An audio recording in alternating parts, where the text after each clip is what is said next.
Inspector Generali wa polisi avalie njuga jambo hili, kwa sababu Wakenya wanaendelea kusononeka, kuishi kwa maisha ya uoga, kwa sababu hivi vikundi, ukitembea katika sehemu za Laikipia, uende katika vijiji, unapata hivi vikundi kila Ijumaa wanatembelea manyumba na kusema ya kwamba wanataka kupewa kiasi fulani cha hela ili kulinda usalama. Ilhali sisi kama Wakenya, Bwana Spika, tuko na maafisa wa usalama wa kutosha ambao wanapaswa kutulinda. Na ni jukumu ya serikali, Bwana Spika, kulinda mali na maisha ya wananchi. Kwa hivyo tunamuuliza Inspector Generali aliangalie jambo hili, na kamati yetu, kamati ya usalama ambayo namuona mwenyekiti yuko hapa siku ya leo, jambo hili waliangazie kwa undani. Bwana Spika, kwetu Laikipia kuna hili genge la majambazi ama kikundi haramu kinajulikana wazi, Bwana Spika, na kuhangaisha watu, si kwa vijiji, masokoni, kwa mabasi, kila mahali, Bwana Spika. Na wakati tunapohangaishwa namna hii na hivi vikundi haramu, tuna serikali na tuna yule ambaye anahusika, na si Inspector General peke yake, Bwana Spika. Tuna waziri wa usalama ambaye alikuwa ni mwenzetu hapa. Hata yeye anapaswa aliangalie jambo hili, Bwana Spika, kwa sababu tukilichukulia kwa mzaha, sisi hili jambo linaweza kutuharibia nchi, Bwana Spika, kwa sababu kuna kisingizio, watu wanasema ni ya kwamba pengine hawana kazi, wanalipwa pesa fulani, ilhali, Bwana Spika, tumelipa hela za kutosha kwa maafisa. Senator Olekina.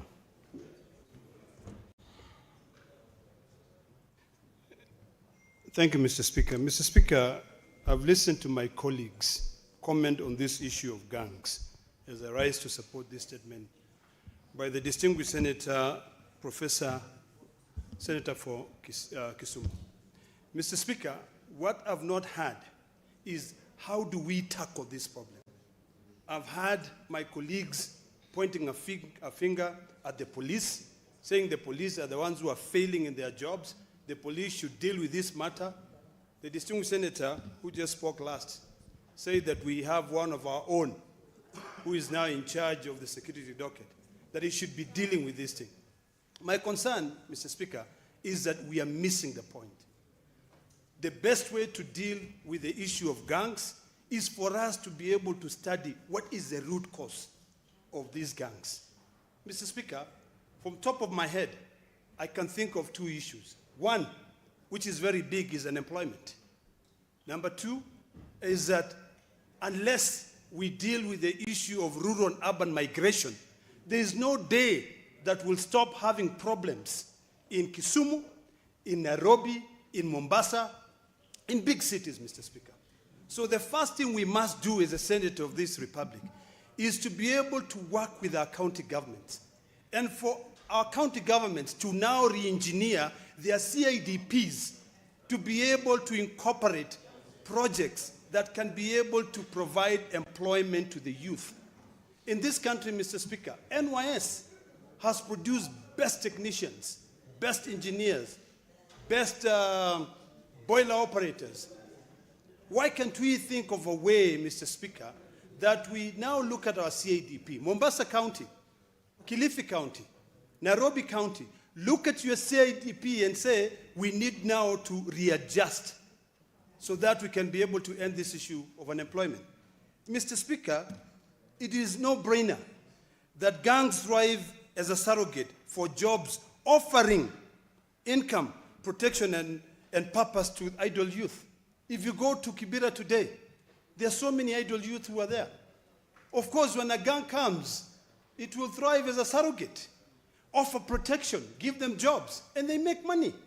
So the idea, Mr. Speaker, is that we now need to look at our social position. Look at our families. We must mentor our youth. We must provide our youth with jobs to be able to end this unemployment. I bet you, Mr. Speaker, if one of us was unemployed here, and the only way for you to be able to make ends meet is to join a gang. I'm sure most of us here would have joined gangs. So instead of pointing a finger, let us look at the root cause of this problem. There's a lot of social economic marginalization of our youth. Mr. Speaker, if you look at towns like Kibera, if you go to or along Waiyaki Way, there are people who have migrated from Western Kenya to come and look for jobs here. Now it is Senator Gataya. More fire.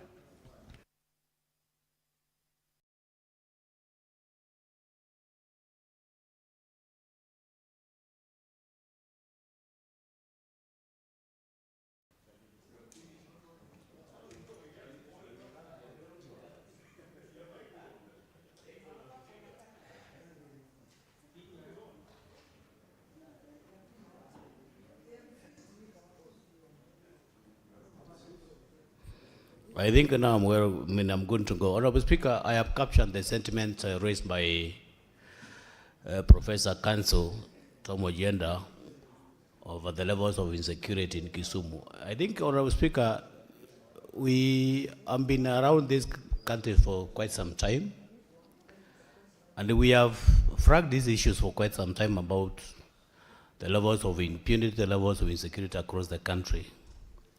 Honorable Speaker, I don't know for what reasons, but I think, Honorable Speaker, we have to associate some of these things with the politics. Because I've seen some instances, some of us who are in this space, especially in the political space. Because I listened today to one of my good friends, Senator Wambua, when he was lamenting about the cartels in Kitui before the AG. The AG was very categorical to ask whether the county government could be involved. And I think some of these things, Honorable Speaker, are manufactured just under our watch. If you cut across very many spaces in this country, you find some governors who have turned law enforcement officers into militias. We have seen some people also during campaigns, people who just commit crime and walk away scot-free without being apprehended. We have some very deep issues on our Speaker to address away from the way we are trying to handle them. We are breeding some serious levels of impunity, which are likely to eat into our morals and ethics. So, Honorable Speaker, it's a matter that needs a national conversation. It's not a light matter that we can easily discuss. Because I think we have some individuals in this country, out of some levels of connections, levels of impunity, have in some way or the other manufactured some serious issues to do with impunity, where people just commit crime and walk free. I have witnessed in some instances during campaigns, some politicians will just walk along with some militia, carrying weapons, carrying rungus, carrying stones, and maybe terrorizing other opponents. It's something that, as a country, Honorable Speaker, we need to address, regardless of our political affiliations, regardless of our where we want to push our politics. It's all revolves around the politics. We don't have to treat anybody with some levels of you cannot be touched. It's an issue, Honorable Speaker, that's in some national conversation, and it's a matter that requires. Senator Hezena. Thank you, Mr. Speaker. And I rise to contribute to the statement by the Senator for Kisumu, Honorable Professor Tom Ojienda, on the rise of gangs. Mr. Speaker, from the contributions of my colleagues, it's clear that the rise of gangs has become the newest menace across the country, because I've heard of a county in the east, I've heard of the county in the west, I've heard of a county in the southern, the coastal part, and even worse, we now have gangs in Samburu County. Mr. Speaker, it's very sad to announce that we had lost a young man by the name Kevin Kimani, who was shot at night and his chicken stolen in Maralal town a few days ago, and he was buried at Olmoran in Laikipia County. It's very unfortunate that we have to lose young lives of very hardworking young people who have decided to chart a new path for themselves and eradicate or fight poverty in their own families. That was a young man doing chicken business, being attacked by another idle man, probably high on drugs or being just being notorious. Mr. Speaker, but when we address the root cause of some of these things, at the center of it, you will discover that there is an element of drug abuse, an element of unemployment, an element of corruption within the systems, and also there is also the issue of inadequate facilitation for the law enforcement authorities. As the Senate, we need to ensure that we are proactive in ensuring that resources at the helm of the Ministry of Interior and National Coordination will trickle down to the common police officer down at the grassroots, because these are the people who are directly in charge of ensuring that there is a proper law enforcement within these counties and major towns. As the ODM, we support the broad-based government, but we also need to ensure that they are living by what they promise, the bottom-up economic agenda. That means they have to take care of the people at the bottom. And if this means the resources at the Interior Ministry should be seen at the grassroots, these police officers need to live in better shelters, they need to be paid better salaries, their vehicles need to be fueled, and they need to have the proper financial facilitation and also equipment facilitation to ensure that they are very proactive. And in that regard, I want to commend our police officers. Senator Kiroche.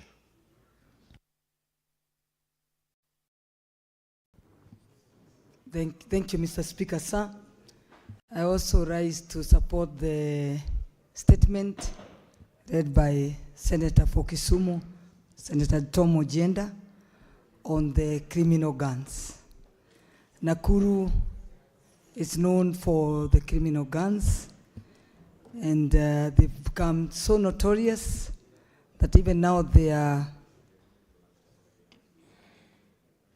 guns are seen they are robbing residents of Nakuru in broad daylight. That is in Nakuru town, and you go in Nakuru town, you find they are robbing our Nakuru people in the broad daylight. And these guys, the criminal gangs, are scaring away the investors. And especially in Nakuru, where we are known as a business hub, it's unfortunate that these criminal gangs are scaring away the investors. So I would ask, or kindly ask, the IG to move in very quickly and arrest these criminal gangs, or stop this menace of the criminal gangs. Because if they are not arrested, even His Excellency, as he's trying to do what he's trying to do to support the youth, the young entrepreneurs through the Nyota program, I don't see even where they will do their business. So we need the Inspector of General of Police to move in very fast and arrest these criminal gangs and ensure this menace, because it's becoming like, it can be declared as a crisis because it's everywhere. It's everywhere. And to ensure that the residents of our areas like Nakuru, they are living in peace and in harmony, because they keep on asking, where are the police when we are being robbed in a broad daylight? Where is the police? So whatever needs they need to be given, the support that the police needs to be given by the IG to ensure that they have it, so that these criminal gangs, they know that there is police everywhere, and in case they try to rob our residents of Nakuru, they are arrested. And we don't want to see investors being scared to come and invest in our counties like Nakuru, Nairobi, Mombasa, especially these big cities, and the Kisumu. Thank you, Mr. Speaker, sir. Thank you. Senator Manzo. Thank you, Mr. Speaker. I wish also to comment on Professor Ojenda's request for statement from the Minister of Interior. Mr. Speaker, the gangs have really become a menace. And worse is when they operate during political rallies, it makes things uncertain, because in the process, anyone, whether a member of parliament, a member of public, can be injured. And it's a time now these gangs are dealt with. We have seen sometimes gangs working under the protection of police, especially in the city when there are demonstrations, or what was witnessed in a church recently in Nyeri. So one asks a question, why will people who are not uniformed, people who have no police number, do that sort of thing? We have also seen at times, like the attack in Nyeri, bullets and the tear gas canisters on windscreens. Mr. Speaker, this has to stop because it can affect anyone, anytime. Even, Mr. Speaker, the time Parliament was stormed, the people who came here, you'll also call them like almost a similar act. They didn't care which car, they broke windscreens. They didn't care whether you are in government or in opposition. They attacked everybody on site, Mr. Speaker. Therefore, it is important, Mr. Speaker, this House takes this matter seriously. We get a conclusion. And also, Mr. Speaker, for the government to narrow the difference between the rich and the poor, Mr. Speaker. When there is failure of wealth distribution, when there is no hope with the youth, when there is joblessness with the graduates, Mr. Speaker, the only other way to look for food is either to be hired as a gang or to form a gang and terrorize people and get a daily bread. Mr. Speaker, this is happening in some parts in Southern America. It is also happening in some parts in South Africa. And it is a growing trend, Mr. Speaker, which has now caught up with us. And there is every need, Mr. Speaker, that this House and the government take the matter extremely serious. And the government itself should lead by example. It should stop. Because if the security systems are working with the gangs, then who protects the Kenyans? The security system, that's why we need the IG to come here and his team to tell us who are these gangs and why do they operate with the police, so that it can stop from top, and then it is easier now for the police to deal with the other gangs left to terrorize people in smaller towns, in homes. Nowadays, Mr. Speaker, they are stealing food, from farms. The same gangs are stealing animals in different parts of the country, and you find a rural home is terrorized. And a lot of time before they steal animals, they kill someone before they leave that home, or they injure people who end up dying in hospital or end up living.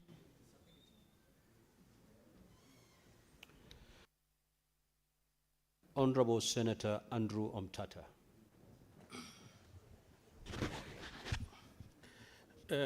Mr. Speaker, sir, thank you for the opportunity to contribute to the statement on the floor. The question of armed gangs that are mushrooming across the Republic. Mr. Speaker, sir, I would like to take off from where the gentleman from Makueni has left off, where he said gangs are even stealing farm food from the farms. We must look for the economic correlation between these mushrooming gangs, between the economy, the performance of the economy, and the mushrooming gangs. Most of these people are even mobilized for very little money. They are stealing food. They are organizing to be able to survive. So we must address the question of the ecosystem within which these gangs are operating. And I think, if my memory serves me right, and being the Catholic I am, in 1967, Pope Paul VI, in March, released an encyclical called Popularum Progressio, the progress of the peoples, in which he said the new name of peace is development. We must make our people rich. If we are stealing from this country and making the country a basket case, we cannot expect not to have a scavenger culture thriving across the nation. Let those who are destroying the economy of this country stop. The police cannot and will not be able to contain this country where people are hungry. The appeal to leadism, to be putting a lead on things, will not work. We must begin drainism. We must drain the swamp. And the swamp is bad policies that are impoverishing this country. Let us develop the people. And as Paul said, the new name of peace is development. Develop this country and get rid of all these problems that we are having. Make our people poor. They are going to engage in all these survival tactics. And we can't blame the police for that. The police can't be able to police every inch of this country. Let us make this country a thriving democracy, and some of these problems will disappear. And again, I plead to those people who are destroying this country by stealing from the public coffers to stop and allow development to take root. Mr. Speaker, sir, thank you.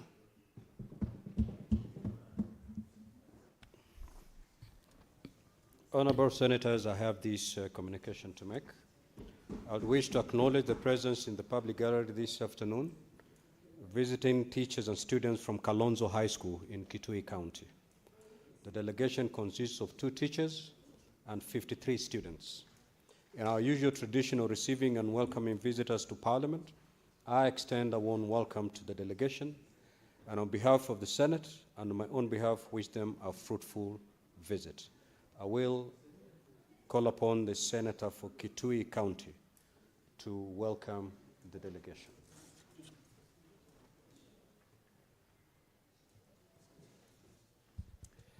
I thank you, the Speaker, for granting me this opportunity to join you and my colleagues to welcome the visiting delegation comprising of 2 teachers and students from Kalonzo High School in Kitui. It's actually a school situated in Mwingi Central constituency, which is part of Kitui County. Mr. Speaker, I take this opportunity to encourage the students and their teachers to continue working hard and smart to ensure that, Mr. Speaker, the values that have been so well espoused by the Senator for Busia and begin to take root even from our own classrooms. That a thriving democracy is important for development to take root in this country, and that the new name for peace is development. That, Mr. Speaker, the students will commit themselves to take their studies a lot more seriously, to aspire for greatness, including some of them aspiring to be Senator of Kitui in the near future. Mr. Speaker, I thank the administration of the school for choosing to bring the students into the August House, the upper house of the Parliament of the Republic of Kenya, the Senate, and I hope that their stay in the interaction with the proceedings of the Senate meets the expectations, and that as they prepare to go back home, they will go back home better equipped, better motivated, and that they will be good ambassadors of the Senate and the work that goes on in the Senate. The Speaker, with those many remarks, I join you and my colleagues in welcoming the delegation. I thank you. Senator, kindly take your seat. Now, honorable senators, this is the communication that the majority leader was seeking earlier on. Now, this communication relates to the series of allegations that have been circulating in the media concerning the operations of certain committees of the Senate, specifically the County Public Accounts Committee and the County Public Investment and Special Funds Committees.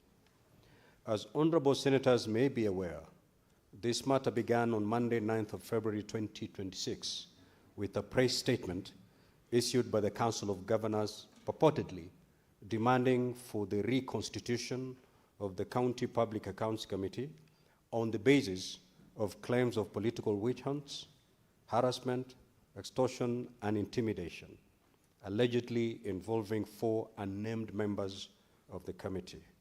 A position was taken by the Council of Governors to suspend appearances before the County Public Accounts Committee until a structured engagement is held between its leadership and that of the Senate, and to limit appearances before the County Public Investment and Special Funds Committee to once per audit cycle. Subsequently, in a press statement, which I issued on Tuesday, 10th of February 2026, I reiterated the Senate's oversight role over the county governments and its firm anchorage in the Constitution. Honorable Senators, as you are aware, Article 96(3) of the Constitution of Kenya 2010 provides that the Senate determines the allocation of national revenue among counties as provided in Article 217 and exercises oversight over national revenue allocated to county governments. Further, Article 96(1) states that the Senate represents the counties and serves to protect the interests of the counties and their governments. I further reiterated that in executing its mandate, the Senate audit committees are guided by Article 229 of the Constitution, which requires Parliament to consider and dispose of audit reports within 3 months of their receipt from the Auditor General by 31st of March of each year. Compliance with this constitutional timeline is not optional, and any actions that impede the audit process undermine accountability and prudent use of public resources. I have emphasized that the Senate remains committed to fulfilling its constitutional mandate and ensuring that oversight over public funds allocated to county governments remains robust, objective, and timely, and inform the Council of Governors that should the Council have concerns regarding the conduct or operations of Senate committees, established and legitimate institutional channels exist through which such concerns may be formally raised and addressed, noting that while the Senate remains open to structured and constructive dialogue with devolution actors, recourse to public mudslinging and unsubstantiated allegations in the media and supported by evidence is neither appropriate nor conducive to intergovernmental cooperation. Now, Honorable Senators, subsequently, my office has received 2 letters, reference COG/6/10, volume 13, into brackets 84, dated the 9th of February 2026, and reference COG/6/10, volume 13, into brackets 85, dated 11th of February 2026. The purpose of the 2 letters from the Council of Governors is stated as being, 1, to bring to my attention that the Council of Governors' concerns and resolutions on the matter of appearances by governors before the County Public Accounts Committee and the County Public Investment and Special Funds Committee, and 2, to request for an engagement with the leadership of the Senate at the earliest opportunity to address the concerns raised with a view to developing an engagement framework with the 2 committees. In the letters, the Council of Governors further communicates the resolutions of the Council, being 1, governors shall with immediate effect not appear before CPAC until the concerns raised about the committee are adequately and conclusively addressed. And secondly, 4 senators whom were named be removed from the affected committees as a prerequisite to restoring confidence integrity, and fairness in the oversight process. Honorable Senators, as you're aware, Article 125 of the Constitution provides as follows. Either House of Parliament and any of its committees has power to summon any person to appear before it for the purpose of giving evidence or providing information. 2, for purposes of Clause 1, a House of Parliament and any of its committees has the same powers as the High Court to enforce the attendance of witnesses and examine them on oath, affirmation, or otherwise. B, to compel the production of documents, and C, to issue a commission or request to examine witnesses abroad. As you're further aware, pursuant to Article 96 of the Constitution, the Senate represents counties, serves to protect the interests of the counties and their governments, and exercises oversight over national revenue allocated to county governments. Honorable Senators, the thrust of the foregoing provisions, and indeed the totality of the constitutional architecture, is to vest in the legislature the power and mandate to exercise oversight over all state organs and state officers in the performance of their constitutional and statutory functions. No organ, authority, or person, not least the Senate, has the power to suspend, compromise, vary, or waive the legislature's mandates.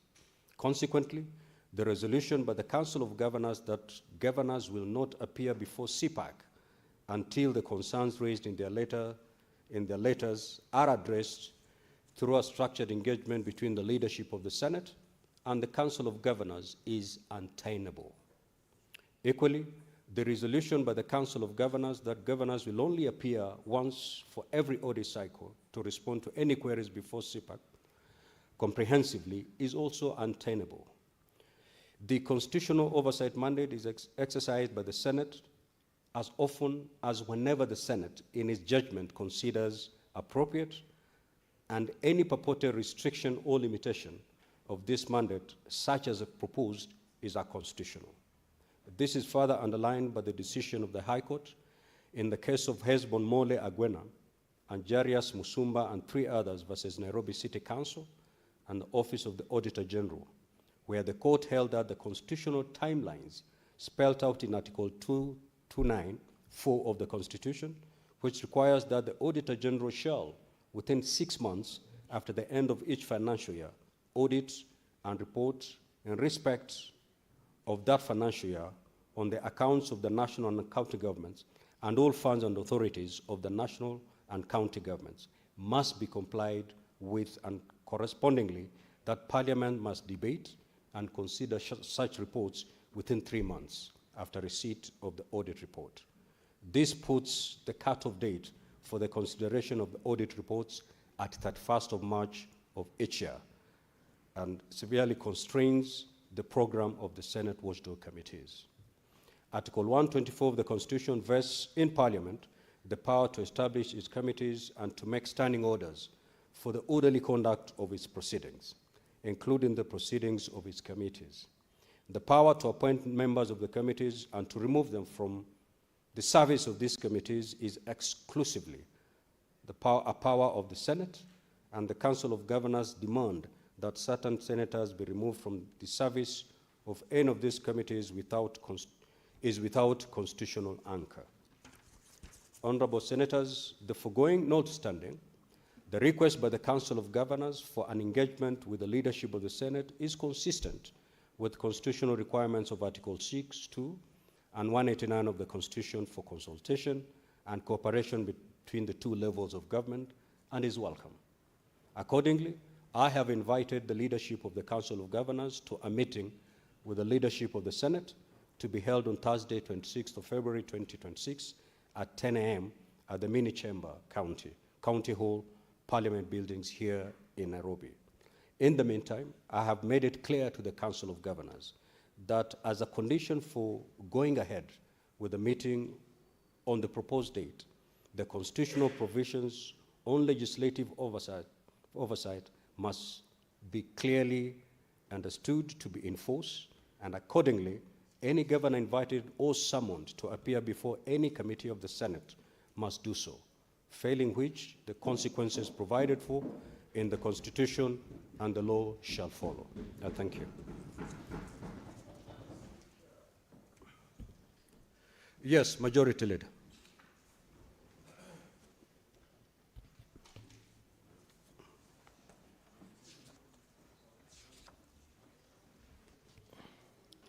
Mr. Speaker, I thank you for your communication. That gives me a little bit of comfort, at least knowing that the leadership and you have addressed and given this matter the weight that it deserves. Because as we sit here today, Mr. Speaker, we stand accused because of the actions of governors who, instead of choosing to pursue whatever grievances they may have with the committee of this House, have decided to cast aspersions, name, and say so many other unhelpful things, Mr. Speaker, which many of us took great exception of. I am glad, Mr. Speaker, and appreciate your wisdom in the communication that you have given.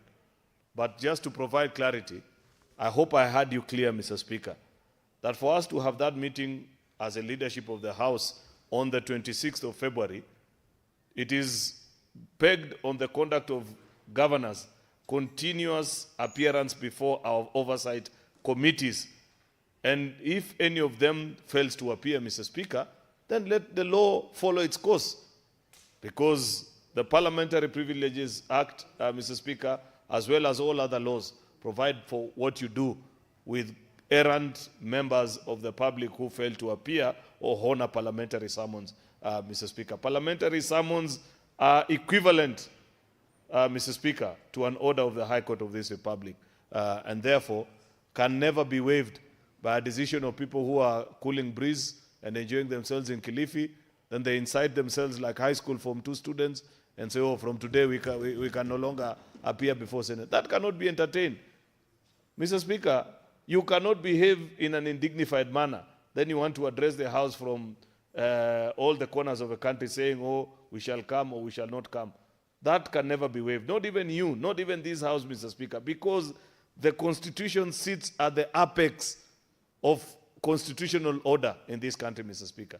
And it has placed a responsibility on this House on what to do when there are matters that are of concern. I would have appreciated, Mr. Speaker, what I expect a decent governor to do.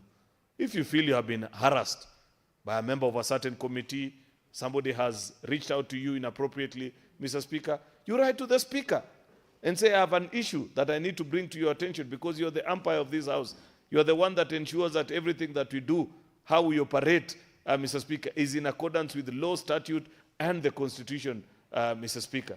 Then you would have guided them on how to file before the Powers and Privilege Committee, a committee completely different from any other in this House, Mr. Speaker. And this has happened before.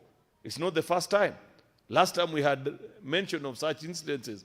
Yet, finally, Mr. Speaker, when those matters were investigated, when those members of the who are complaining were invited to appear before that committee, Mr. Speaker, they had nothing to share. Unfortunately, they had already besmirched the House, said very unhelpful things about this particular House, Mr. Speaker. That cannot be allowed to continue, Mr. Speaker. Therefore, I appreciate that you have put it on record that any governor who fails to appear before any committee of the House, as expected by the full law, the necessary sanctions must take, Mr. Speaker, President as expected, Mr. Speaker, because we cannot waive that duty, Mr. Speaker, at the altar of political convenience, Mr. Speaker. The last thing that I want to say to you colleagues is that our duty is not a very easy one. Members of the Senate are perhaps the only members actually of elected leadership positions in the country who handle no other public funds except their salary. And that should never be construed to mean that we are cheap people, that we are people that can easily be enticed, Mr. Speaker, so that any time people interact with us, if somebody asks difficult questions, then you believe that maybe there's something they want from you. That is not an accurate representation of who we are as a House of Parliament, Mr. Speaker. Therefore, I register my appreciation to you and to the leadership of this House for that very wise decision, Mr. Speaker. Let them appear so that on the 26th, I want them to come. Because there are many difficult questions beyond even, you know, Mr. Speaker, for the record, that have been an advocate saying, I don't feel that the park is doing even enough than what we need to do. Each of us here, from the counties that we represent, there are more difficult questions that are being asked by Wananchi and the people that we represent than what is even being asked in park, Mr. Speaker. And it is our duty to ensure that we represent our constituents, ask the right question so that devolution succeeds, Mr. Speaker. So, Mr. Speaker, I look forward to that interaction on that particular day, hoping that it will put this matter to rest so that we can be back to our constitutional duty of ensuring that devolution succeeds in the Republic of Kenya. I thank you, Mr. Speaker. Senator Kajwang. Mr. Speaker, I think in the wisdom of the Speaker, he has allowed me to speak. I am not accused. It is the House that is accused. And I must speak for the House rather than for myself. I have seen my name circulating in what I would call gutter press. It does not scare me. What scares me is the point when this House becomes neutered, rendered weak and ineffective, and micromanaged by the Council of Governors. That must be the focus. It is not about Kajwang or Sifuna or Cherarkei or Mwaruma. It is about this institution where I've chosen to serve for the last 10 years. Mr. Speaker, we have never had a situation where the Council of Governors attempts to define and dictate who sits in which committee. It is unfortunate that today the Council of Governors has close to 5 governors who have been ranking members of this House. The former Speaker of this House, the former Minority Leader of this House, the former Majority Whip of this House, the former Chair of the Public Accounts Committee of this House, the former Minority Whip of this House. We would have expected that over the years, relationships between governors and Senate would improve. Indeed, the Senate is fulfilling its end of the bargain. Every year, we are engaged in conflict with the National Assembly and the National Treasury as we fight for more resources to go to county governments. This year, Mr. Speaker, we have committed ourselves to transfer not less than 450 billion. And when I looked at the dispatch from the cabinet this week, Mr. Speaker, I think the figure that the presidency indicated is going to go to county governments is 495.7 billion. Just a few billions shy of 500 billion. Now, that is a work of the Senate. We have delivered our bit of the bargain. Can't the governors just style up? Can't the governors just take a day? And we are not calling for a week or months, just one day to account for how they're using those resources. Mr. Speaker, if we do not stand up for this House, today it would be Kajwang chairing the committee. Tomorrow it would be my brother, the Majority Whip, chairing the committee. But if that sword of Damocles coming from the Council of Governors is not severed, then this House will not be able to do anything. In a properly functioning financial system, when you are given money, you account for it before you get more. Over the last 10 years, we have not done so. Mr. Speaker, it is time for us to come up with a framework where if we are giving counties 495 billion, before they come for more, they must account. And that must be the insistence. Mr. Speaker, I want to thank this chair. I want to thank the Speaker and the leadership of this House for not reducing this to an individual problem. And Mr. Speaker, you reached out and spoke with us in the Public Accounts Committee and Public Investments Committee and told us do not go on the defensive because it is not you as individuals. This is a coordinated attack on the institution of the Senate. And you, Mr. Speaker, and the leadership, and all members of this House have spoken in unison. Mr. Speaker, allegations have been made against us. Allegations that have not been substantiated, have not been supported by evidence. The rules of debate in this House is that if you cannot substantiate an allegation, you withdraw and apologize. And members here have never hesitated to invoke that particular standing order. Mr. Speaker, I want to challenge the accusers that if they have evidence, let them do it in a proper manner, let them substantiate, and if they cannot substantiate, let them withdraw, let them apologize. Mr. Speaker, the damage has already been done. On the other hand, we as senators, The evidence of theft in county governments is documented. It is in the reports of the Auditor General. Mr. Speaker, in Tharaka Nithi, 35 million was used to buy an incinerator.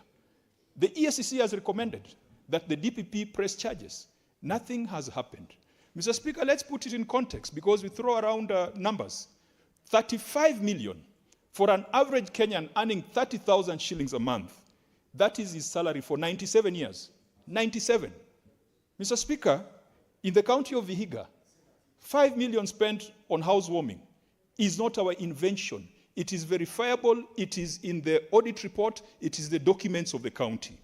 A Kenyan earning 30,000 a month, that is salary for 14 years. In Bungoma, Mr. Speaker, 3.9 million spent on lighting a Christmas tree in September. And I'm happy that the EACC has already swiftly swung in to investigate the matter. 3.9 million for a Kenyan earning 30,000 is his salary for 10 years. Mr. Speaker, in Mandera, 55 million spent on seedlings in a period of drought. 55 million for a Kenyan earning 30,000 is a Kenyan salary for 152 years. None of us is going to live long enough to earn that kind of money. In Embu, 10 million used on a border event. 10 million for a Kenyan earning 30,000 a month is a salary for 28 years. Kenyans need to be outraged by the kind of reports and the kind of stories that come out of the Senate, by the kind of revelations that are coming out of these committees. But what do our governors do? The proverbial thief who turns around and accuses the pursuer that he's the thief. We have had 2 weeks of exposes, Mr. Speaker, not our invention, not fiction, based on audit reports.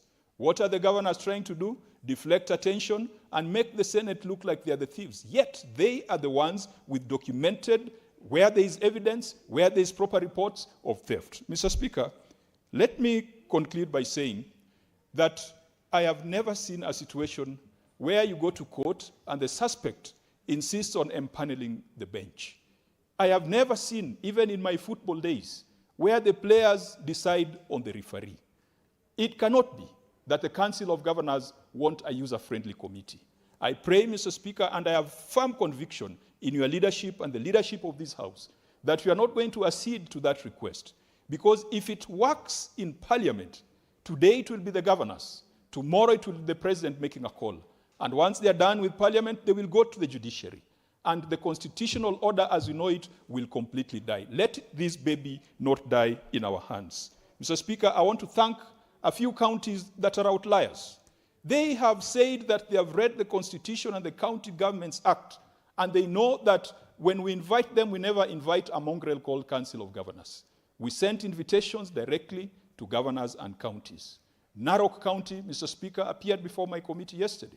Kitui County appeared before the Public Investments Committee. Laikipia County appeared before the Public Investments Committee. My advice to the governors, we are going to fight for you to get 495.7 billion. Please, just take a day or two to come and tell us how that money has been used, how it's impacting on the lives of the people, and we shall be good. Any other matter will be sideshows that we as a Senate will not tolerate. Thank you, Mr. Speaker, for your steadfast support. I want to guarantee this House that we shall continue doing our job in the Public Accounts Committee. If you give us that opportunity, we shall be firm. We shall be very firm. But we shall also be fair. We shall be mindful and respectful. But, Mr. Speaker, where there is evidence of theft of public resources, we shall call them out, and we shall identify the thieves, and we shall tell EACC to deal with them. And, Mr. Speaker, the Inspector General of Police, I want to congratulate him because he's an appointee of this House. He appeared before my committee today, and he confirmed that he agrees that Article 125 puts him in a position of responsibility to produce governors. And his conclusion was this: if a governor refuses to come to the Senate, you just need to write to us and tell us the date and the time when you need that governor. And they'll produce that governor within 24 hours. Thank you, Mr. Speaker, and I want to thank the House for standing for the institution called the Senate. Senator Murango.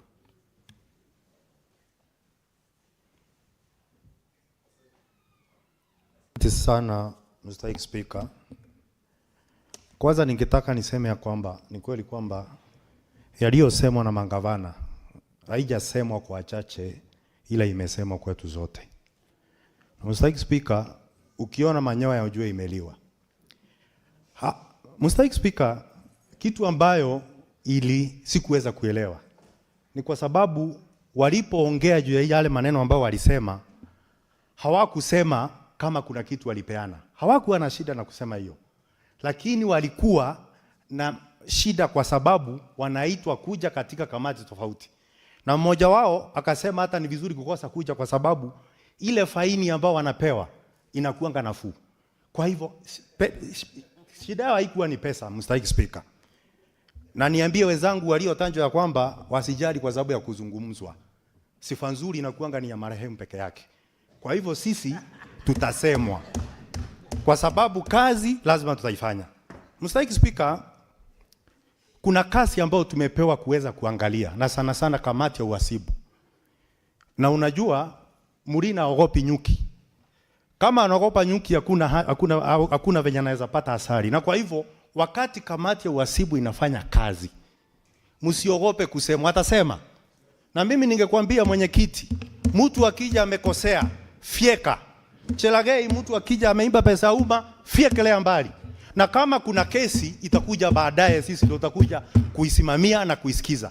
Kwa sababu tukikumbalia hawa mangavana na tabia zao zile na tunazijua, wanataka kwanza watuuzie uoga ndio tuweze kuachana na wao, waendelee na umbadhirifu wa pesa, watuondoe kwa njia ambayo sisi na ile nguvu tumepewa kikatiba.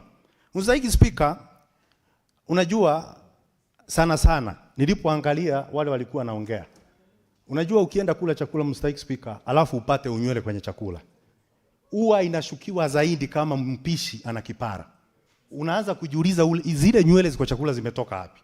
Wale waliokuwa naongea pale na kutoa taarifa Mstahiki Speaker ni kama mpishi ambaye ako na kipara. Wako na mandoa. Mmoja ni mwenye aliwasha mti kichaka sijui ya kusherehekea sikukuu na shilingi milioni 5. Ndio walikuwa natoa taarifa na kejeli ili wakifikiria kwamba sisi tutawaogopa. Lakini tutaendelea kusema. Mstahiki Speaker, nikimalizia, mimi naangalia naona uhusiano wetu na mangavana unakuwa uhusiano mzito sana. Inakuwa ni kama ndoa ya Kombe na Simba Marara. Kwa sababu ndoa kama ile siku zote mkianza kutembea inakuanga ni marumbano. Kwa sababu Kombe hana mwendo na Simba Marara hako na mwendo. Hii ndoa yetu na mangavana lazima tujue tunaenda nayo mpaka wapi. Kwa sababu kila siku mangavana wakienda ongea maneno haina maana. Sisi tunakuwa kazi yetu ni kuja kuwapapasa. Mimi nasema kwamba mshale ukija usiku unarudishiwa njia hiyo hiyo usiku. Tusije tukapembeleza tena Mstahiki Speaker. Kwa sababu ni kutuzoea. Na ninajua ni kwa nini. Kwa sababu tukiuliza maswali ambayo inafaa kwenye katika kamati husika, kuliko wanjibu wanachukua miezi na wengine karibu wachukue mpaka miaka. Lakini tunapokuja na kukaa kuwauliza maswali hapa, wanaanza kuwa wakali. Kutakuwa ni sandifa gani Mstahiki Speaker? Kwamba ripoti ya mwasi mkuu wakati imetoka, wakati wameanza kuitwa ndio wameanza kulalamika. Na kwa nini basi hawakuwa nalalamika moja moja? Na niulize, tangu lini katika mbio za farasi Kombe amekuwa mshauri? Kwa hivyo hakuna venye tunaweza chukua wosia wa mangavana. Ni nani atakaa kwenye kamati? Kesho watakuja waseme hatutaki huyu tunataka Mondege, hatutaki huyu tunataka. Kama ni hivyo, kwa nini basi tuwe na seneti? Kwa hivyo Mstahiki Speaker, ningesema kwamba mtu kama unataka kusamehewa nenda kanisa na ufuate Biblia huko. Lakini ukija katika jumba la seneti utajibu maswali, utaudhika, lakini lazima utakuja kuwajibika useme pesa za wananchi zimeenda wapi. Mstahiki Speaker,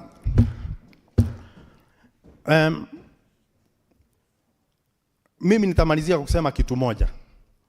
Niseme ya kwamba sijakaa kwa muda mrefu katika nyumba la seneti. Lakini ujue mwenye anataka kukumaliza na wewe uko na jeshi lako, ataanza kuua wanajeshi wako ambao wanaonekana ni shupavu na wenye wako na nguvu. Kwa hivyo katika mchakato wote unaona wa mangavana wamelenga wale watu wanaona wanaweza simama akaongea bila uoga. Na ndio maana ukiangalia wenye wametajwa unajua ni watu ambao wanaweza simama na wakaongea. Ndio wanataka kwanza waseme watolewe hao. Ndio kuonekane kama kuna nafasi ya udhaifu. Ili gavana akija anasalimiwa, alafu kuna maombi, alafu anabarikiwa, anakunywa chai, naambiwa anaenda nyumbani ni salama na usalimie mkeo. Tusikubali hiyo, Mr. Speaker. Asante sana, Mr. Speaker. Senator Olekina Ledama.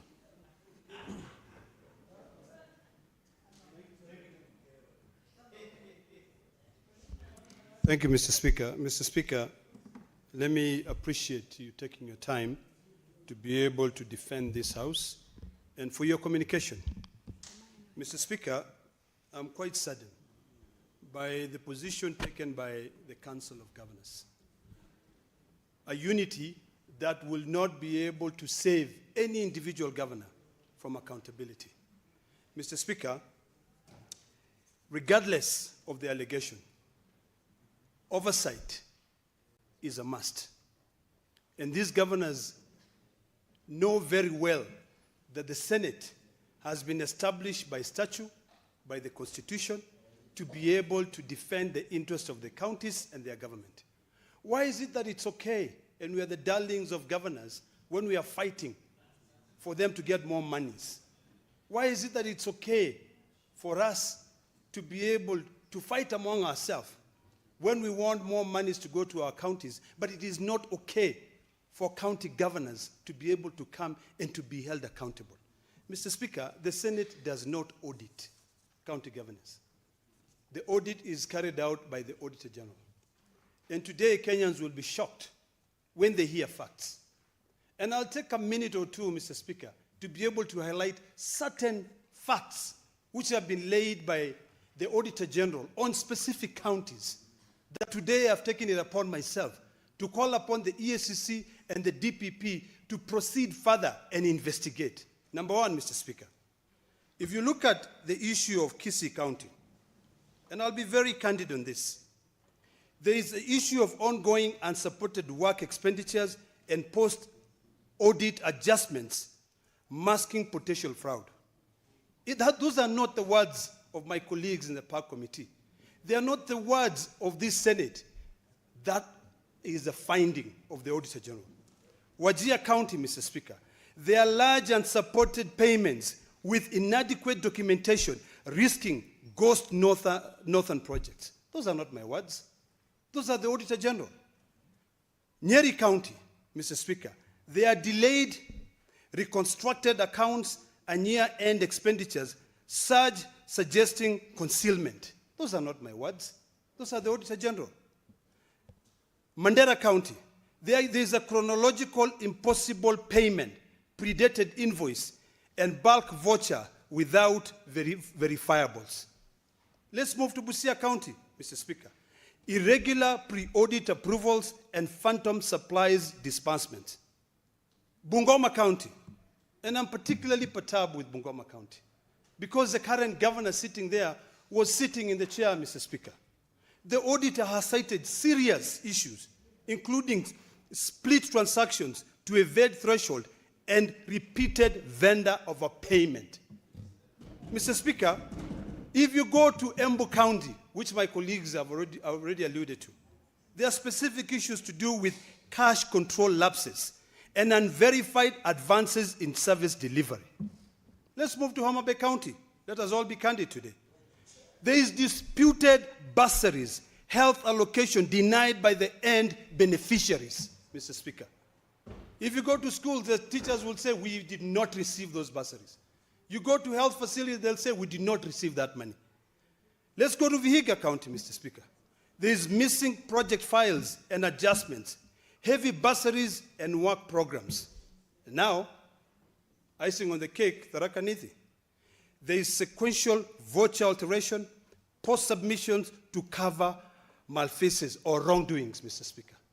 Mr. Speaker, if the county governors who are tasked with the fiduciary responsibility are not willing to be able to be accountable, what exactly are we talking about here? Why should we even be standing here and fighting for 495 billion shillings to go to counties? Most of those governors, I dare say, were hustlers. They lived in apartments in Nairobi, but today they live in manicured mansions, travel in helicopters, fleet of vehicles. And they dare point a finger at this house which is supposed to be oversighting them. Shame on them, Mr. Speaker. Mr. Speaker, accountability or being called to account for what has been sent to you is not harassment. And today I want to tell these governors, you are bringing this to yourself. You traversed your counties and asked for the citizens to vote for you. Do you think that the privileges that we have now, a poor person there, earlier on, Mr. Speaker, we were talking about gangs that are coming up. They are coming up because you cannot sit down there and look at your CIDP and say, I have a problem here. The only thing you can say is that, I don't want to be harassed. Harass my foot, Mr. Speaker. You need to grow some thick skin to know that those who are given so much, a lot is required from them. Mr. Speaker, under Article 125, and I'm glad that you've pointed it out in your communication, it is not please, it is a must. And I want to invite the governors to take the Constitution and reread Article 125 of the Constitution, to take the statute, the Parliamentary Powers and Privileges Act, and read Section 19 of the Parliamentary Powers and Privileges Act. Mr. Speaker, I know earlier on we were talking about, maybe adjusting the figures. And I heard my colleague talking about saying, I'd rather not show up and pay the 500,000 shillings, which I'll be penalized. Mr. Speaker, I think it's about time that we do not treat any statute as being static. It is about time that we look at the consequences, intended and unintended, in terms of our legislation, to guarantee accountability. It is wrong, Mr. Speaker, that because the fine is 500,000 and that money is not your own hard-earned money, it is money that you get from the public offer, that you're willing to be able to pay as a fine. Mr. Speaker, I want to conclude by saying this. Every governor out there must uphold the fiduciary responsibility. And remember that today you are there, tomorrow most of them will be crying to come to the Senate. I want to tell you that Council of Governors will not defend you when you go to court. In fact, the courts have already upheld the position of the Senate. And they have already made a determination that the Council of Governors cannot defend you on issues of fiduciary responsibility. The Council of Governors can talk about devolution. They can come together and say, let's lobby the executive, let's lobby Parliament together for more money to go to our counties. But I want to remind them that the Council of Governors will not be there when you are being prosecuted, when you are being asked to account for the money that you've been entrusted, a fiduciary responsibility. In fact, most of them will be saying, hey, even me, they're coming after me. So ESCC, ODPP, it is upon you. Let us not, for the sake of future generation, let us not turn those audit reports as just documents that the Auditor General has spent so much money and manpower to be able to unearth the rot, the malpractices that is happening in the counties, and just keep them to collect dust.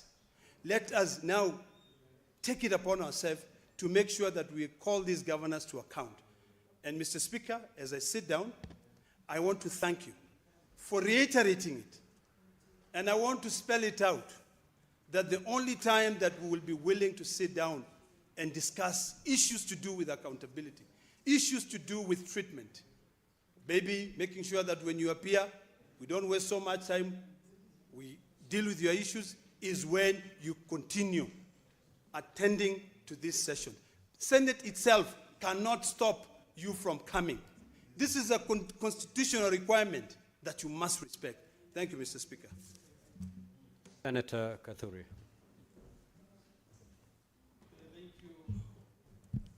Thank you, Honorable Speaker, for the opportunity also to give a comment or two on this matter that has really elicited a lot of public attention, Mr. Speaker. Mr. Speaker, even without going very far, the role of the Senate is very, very clear, like day and night, Mr. Speaker. Mr. Speaker, this House, as in Article 96(3), determines the allocation of national revenue among counties as provided in Article 217 of the Constitution of Kenya, and exercises oversight over national revenue allocated to the county governments. Mr. Speaker, even without translating or trying to get letters from the Council of Governors, the Constitution is very clear, Mr. Speaker. What they are requesting you to do, to suspend members of the CPAC committee, not to appear many times in the Senate, that they should be appearing only once during the audit queries process, that is between January and March. Mr. Speaker, you have no power to do that. What they're asking you to do is like to save someone who is going to die, and you have no power, Mr. Speaker, to do that. The Constitution is very clear. You cannot suspend the Constitution, Mr. Speaker. Actually, you should take these people to court because they're actually trying to give you more problems, Mr. Speaker. Therefore, Mr. Speaker, I remember this House since we came in the year 2022. During the financial 2023-24, we allocated 354 billion to the counties. The following year, 24-25, this money went to 387 billion. 25-26, 415 billion. Mr. Speaker, I remember in the year 2024-25, before the financial bill, we had allocated 405 and we had agreed. Mr. Speaker, I was the co-chair of the mediation committee between myself and Honorable Ndindi Nyoro. You know, when we were negotiating, governors were calling me every time. They were happy, clapping, that we are really determined to give them more money. Then if we give you more money, if more is given to you, more is expected from you as in accountability, Mr. Speaker. They were very happy indeed. They're always happy when we are discussing money issues in the Senate. Mr. Speaker, you know we are champions of devolution. We are always telling the national government, please devolve functions and also devolve resources to the counties. But then what are we getting from the governors? They are really throwing rotten eggs to the Senate, Mr. Speaker. You know, the Senate does not, the County Public Account Committee, CPIC, does not summon the Council of Governors to appear before these committees. It is the responsibility of that particular governor to account for the resources that goes to his county. But when these failures, the failing governors, when they fail, they just call for a meeting so that now all of them can do what we call mob justice to the Senate, Mr. Speaker. Even today, tomorrow, the following day, there will be no invitation coming from you and the clerk of the Senate going to the Council of Governors. Letters are written directly to the respective governors because the accountability is not joint accountability. It is the particular governor who should account for the resources, Mr. Speaker. And even now, you see, it is very absent. If you go to the committee like CPAC today, even the chairman of Council of Governors is writing letters requesting for more time so that he can appear. But then he's parading governors saying, we shall never appear. But then he's still talking to the committees that give me more 2-3 days so that I can appear and clear myself. You know, there is no genuinity in this matter, Mr. Speaker. And therefore, I want to advise the governors, and most of them, Mr. Speaker, if you scrutinize all these governors who are in the press conferences, have been members of parliament. I don't want to mention their names, but if you scrutinize them, their counties have been mentioned here by my colleagues. 2 or 3 of them have been registrators. And they have beef, maybe I don't know whether they did not perform when they were serving this house or the lower house. Mr. Speaker, I served with them also in the National Assembly, some of them. Others served with other colleagues, the chair CPAC in this house, Mr. Speaker, including the Speaker used to sit where you are sitting, Mr. Speaker. Therefore, I don't know why members who have served in the legislature are more aggressive than those who have come from other quarters to become governors, Mr. Speaker. Therefore, Mr. Speaker, I'm happy that you have given a very good guidance. Mr. Speaker, you are also very magnanimous that besides trying to suspend committees, trying to say they will not appear. You have also given them a date to appear before your leadership, Mr. Speaker, and this is a good thing. Mr. Speaker, today, this afternoon, on statements, not statements, but on the number 3, the majority leader has tabled so many other reports from the Auditor General, going to the counties, going to CPAC, others to CPIC. Mr. Speaker, when they say they will not be appearing before the Senate, all these reports being read here every afternoon by the majority leader, where shall we take these reports, Mr. Speaker? Do they want us to close the Senate and go home? Let me tell you, Mr. Speaker, I've said it again, even this week, that the governors have no option. If you don't want accountability, go and do your personal issues. Decide and don't go and do your personal business, because you will have no public scrutiny when you are going losses into your own personal business. So, Mr. Speaker, thank you for this time. And Mr. Speaker, I think it's the chairs of Speak and CPAC, you have been so lenient with these officers, state officers. Put your best foot forward from today.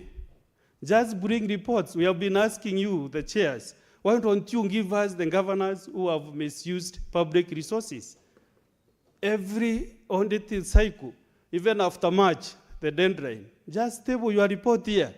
To table a very clear report so that we can discuss them properly with your findings, because you have been sitting, summoning them. So table their findings, to table your findings from the committee in this house, so that now, the month of March, we can really discuss those reports and see the road that is in the counties, Mr. Speaker. Mr. Speaker, the governor for Meru appeared before CPAC. I was with Senator Maruma. The vice chair was the chair of the session. And we went through the reports. We saw gray areas. And then we said this should be improved, because there are some instances where some money was spent, almost 700 million with the MTF, and nobody knows where it went to. There is no documentation on the loans that were done. So we have said we want the auditors to do special.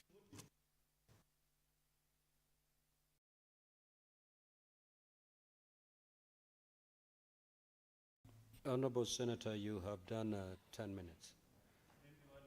So 1 minute to conclude.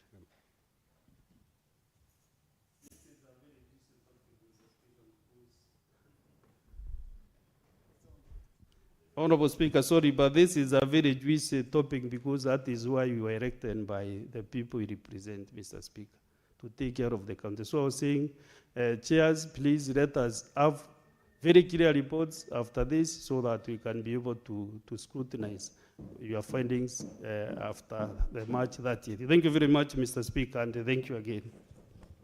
Senator Wambua.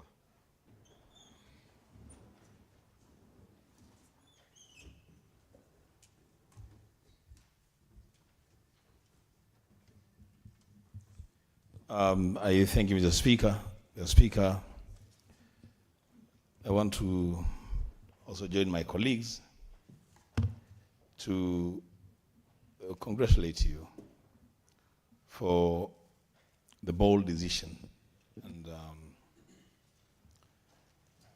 the official communication that you have issued concerning the appearance of governors before committees of Parliament, committees of the Senate. Speaker, number one, it is baffling to see governors who are supposed to be heads of county governments coming together, and instead of discussing important issues affecting our counties, they are busy picking and choosing where to appear and where not to appear. They have even taken the joke further, Mr. Speaker, and they want to take it upon themselves to be the people determining which senator sits in which committee. And as if that is not enough, Mr. Speaker, they have issued a threat, which is a very flimsy threat, that if their conditions are not met, they are not going to appear before committees of the Senate. Mr. Speaker, let's speak to these governors straight. The choice of whether to appear or not appear is a choice between good and evil, and it's a personal choice. You can choose to disobey the law or obey the law. You can choose to be guided by the Constitution or not be guided by the Constitution. And there can never be any aspect of collectivity in that decision. You cannot tell us that we have decided as Council of Governors that governors would not be appearing. The Council of Governors does not make accountability decisions for individual governors. Mr. Speaker, secondly, I want to remind the county governors that the appearance before Senate committees is so important that it is actually astonishing that one would even think, leave alone effecting it, think that they can invite the Speaker of the Senate to join them in subverting the Constitution. You know, they're asking the Speaker, Speaker, please come and join us and agree with us that certain things need to happen for us to appear before the Senate. No other than the President himself, and I want Senator Cheregai to hear this, leave alone the governors who represent smaller constituencies compared to the President. The Constitution, Article 132, under the functions of the President. The first function of the President is to appear before Parliament. And that's in the Constitution. That is the first function assigned to the President. Surely, I don't know what these governors are thinking. You know, I mean, they want to say, now because them, they can say they are not going to appear before because they don't want so-and-so sitting in a committee. Are they also suggesting that the President should one day wake up and say, because Senator Wambua says one time all the time, I will not appear before Parliament if Senator Wambua is still in Parliament? I mean, what kind of thinking is this?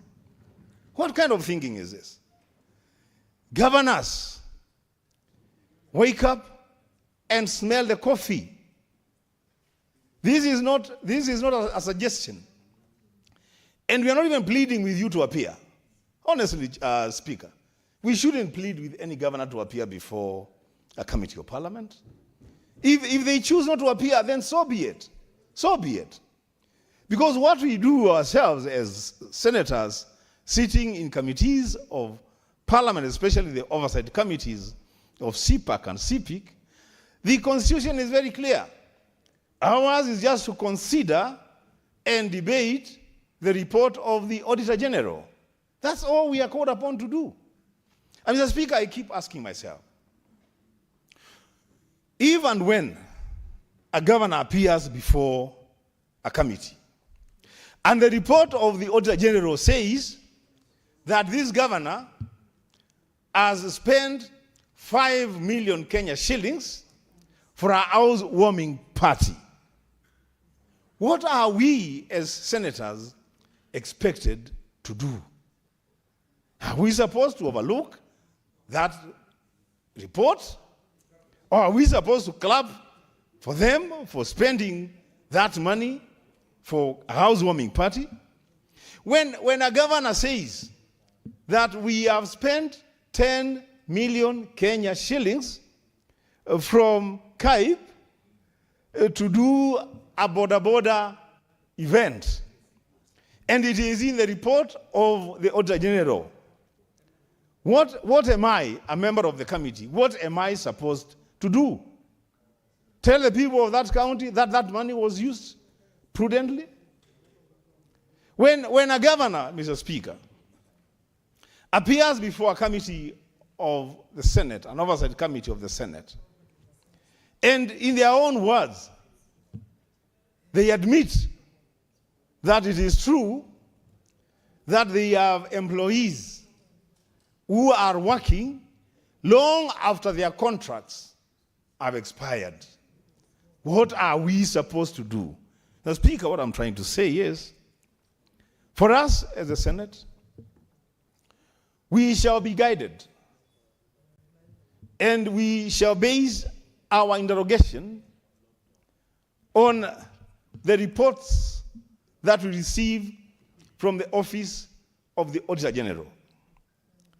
And if any governor has a problem with any senator, for whatever reason, there are channels that are open for redress. There is a procedure that is open for anybody, not just governors, to raise their concerns with whatever behavior they think is unbecoming of whichever senator. But Mr. Speaker, for governors to come together and list names of senators and assassinate their characters and expect that now after doing that, now they want a meeting with the leadership of the Senate. To discuss what? The Speaker, I thank you for the decision that you have taken. That before any such meeting happens, then the governors must demonstrate goodwill and good faith. They must be seen appearing before committees of the Senate. They must withdraw the letters that they have published out there in social media and sent to the Speaker, and they must apologize and withdraw the remarks that they have made against individual senators, assassinating their characters without reason. Mr. Speaker, as I conclude, when I woke up in the morning and coming here, I was a bit disturbed because I knew I was coming into a leadership meeting and I didn't know what decision the leadership of the Senate was going to take on this matter. As Speaker, I want to go on record that I'll go home a very happy senator. That the leadership of the Senate and the entire Senate of the Republic of Kenya have reaffirmed their faith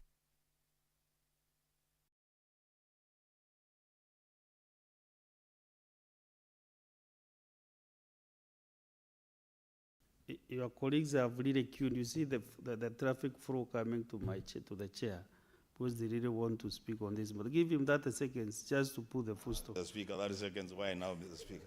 Because of your colleagues. Mr. Speaker, you were given 1 minute just a few minutes ago. I mean, you can't extend the same favor to I'm the deputy speaker. Mr. Speaker, surely you can't extend the same favor to... As you are still now, you trace the time. You trace the time. Okay, Mr. Speaker, then I submit. Thank you. Honorable Senators, there is a problem with the system. The request, I can't see most of you on the screen. Therefore, you can request again, especially if you can't see any light on your gadget. If you can't see the light on your gadget, you can be able to.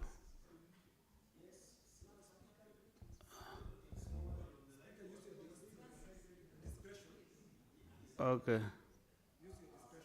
Senator Wafula, Majority Whip. Thank you, Honorable Speaker, for this opportunity for me to ventilate on I want to request the Speaker to protect me from Senator Faki. He is yelling in the House.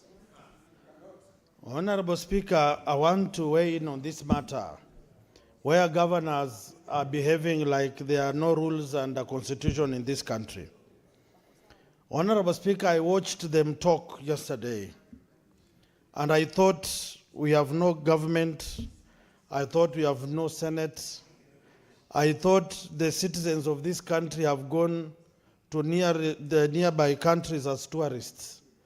And our governors were singing this song in Swahili, bora ni enjoy, maisha mafupi misipo. Because when a governor says that 500,000 is little money, and the county they come from, children stay the whole day without anything. The floors of their classes are bad. The visitors have nothing. The CHPs, 6 months, from July up to December, November, they were not paid.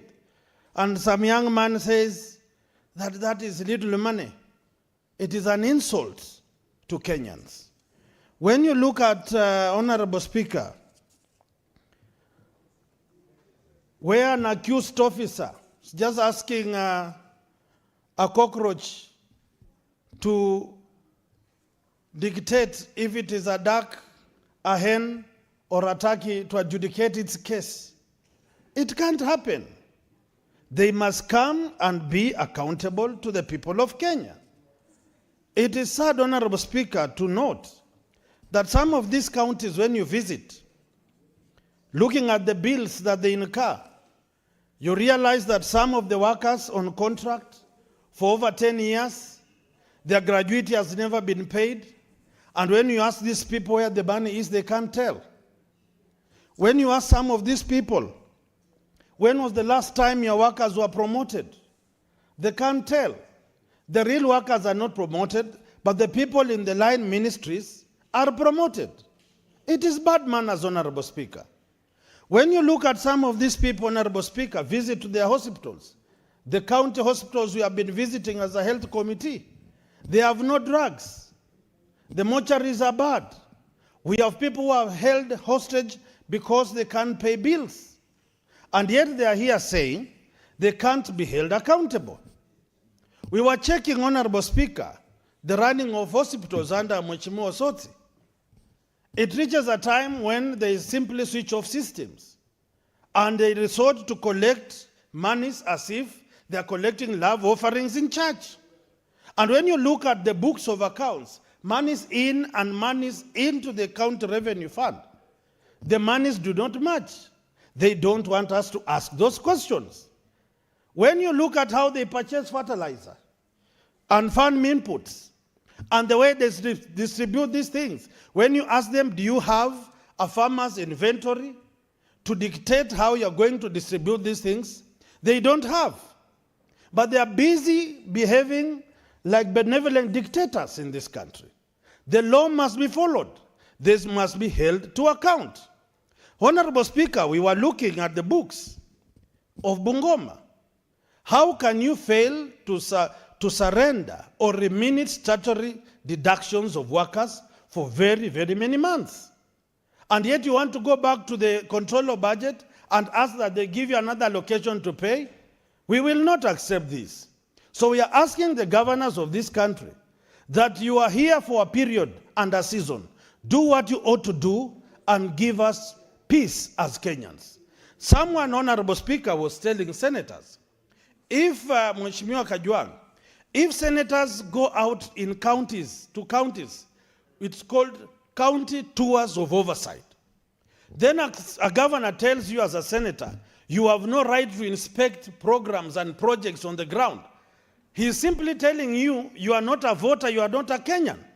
Any senator can visit any program, any project, anywhere, to confirm if it is there or not, unless the governor was simply ferried or imported from a country not known in this country, in this world. So we are telling governors, we as senators, we are going an extra mile to confirm the projects that we are seeing on paper if they are reflected on the ground. And the quality of work on the ground, and if the people were involved to ensure that program is done. We have a scenario, Honorable Speaker, where people just sit in an office and say, because these children look malnourished, put 30 million for porridge. When you confirm from the factory versus what is on the cup, my good Speaker, these guys are behaving like the proverbial Ananias in the Bible. So we have to catch up with them, stamp up our authority, and I will request the Senate, we need to invite EACC. These damning reports that we are reading and presenting to Kenyans every day. Like in Bungoma last year, I was also under your committee. We looked at the bursary and scholarship fund in Bungoma. Millions of shillings could not be accounted for. The chairman requested EACC to do a forensic audit. They have not done it. My governor is saying because the EACC has not given a report, we can't pay. But I just saw the books. 2024, 2025, somewhere 2023. There was some money for bursaries and scholarships. I don't know where it went to. And I'm telling you, my friend, Ken Lusaka, I'm coming for you. You must be held accountable. As you enjoy declaring success stories, I was voted to oversight and raise gray areas that are affecting the people, and you cannot, any governor in this country, dictate which voice, which tune, which rhythm, which speed the senators must execute their work. You must simply come with your books of accounts. And if you have done a mistake, say, I'm sorry. And within which span, I'm going to correct. So, Honorable Speaker, let me stop at this point and assure Kenyans, for Bungoma and the rest of senators, we are united to defend devolution, to propel devolution, and to make people benefit from devolution, not to suffer and regret why we voted in for this new constitution. Thank you, Honorable Speaker. Very well, Senator Ososi.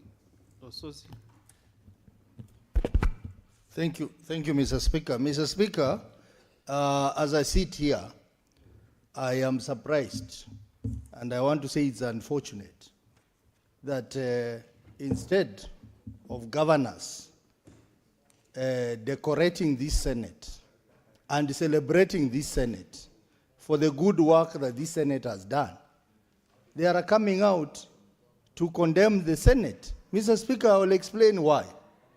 Mr. Speaker, it has been a concern that this House, the previous houses,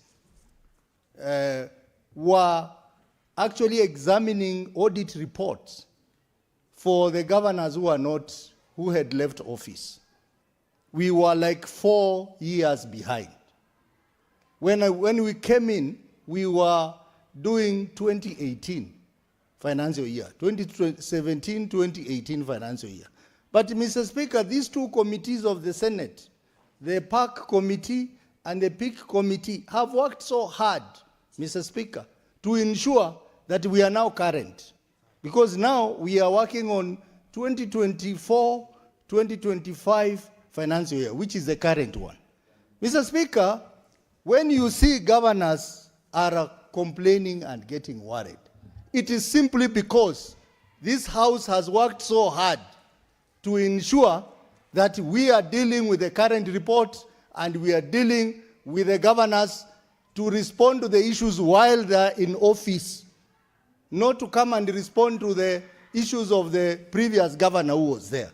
And that's where the fear is, Mr. Speaker, because we interact with these governors, and some of them have been telling us that you are too fast. Why can't you delay so that someone else will come and answer my queries? Mr. Speaker, these committees, we must be celebrated by Kenyans for being current. And Mr. Speaker, it is so surprising that the governors who expect us to give them more money are the ones who are trying to derail our work, Mr. Speaker. Mr. Speaker, as you are aware, the same counties are the ones who went to court. The county assembly, the officials of Nairobi County, they went to court to question the report by the County Assembly of Nairobi, Alcoholic Drinks Fund, that report was done outside the timelines defined under Article 229 of the Constitution, which require that 3 months after the Auditor General has presented the report before the House must dispense with that report in 3 months.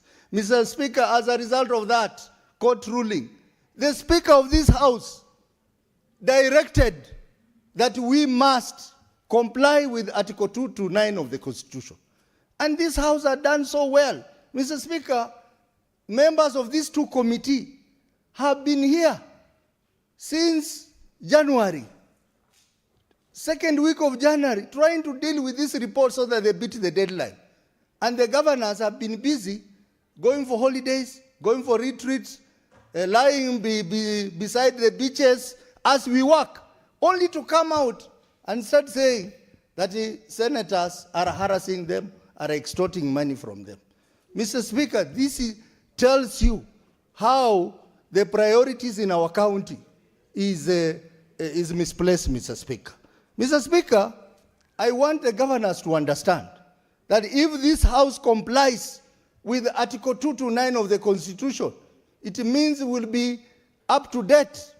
And therefore, they would rather work with us so that we can compel the National Assembly to adhere to Article 203 of the Constitution that requires that while computing the shareable revenue, you base it on the most current audited reports.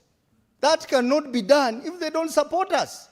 So this is not the time for our governors to take us through the mud, but to support us so that we comply with the provisions of Article 229 so that they can get more money. In fact, more money than 495 billion that the national government is proposing.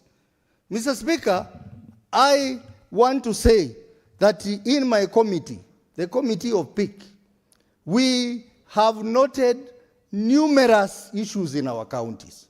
The water companies in our counties, Mr. Speaker, 95% of our water companies are actually insolvent. They are not making profit. They are not making any money, and they have high non-revenue water, meaning that more than 50% of the water that they generate is not accounted for. But that is the money that is taken into people's pocket, Mr. Speaker. Mr. Speaker, if you go to municipalities, 99% of the municipalities in all the counties, Mr. Speaker, they have not been operationalized. They are not autonomous as required by the law, the Urban Areas and Cities Act.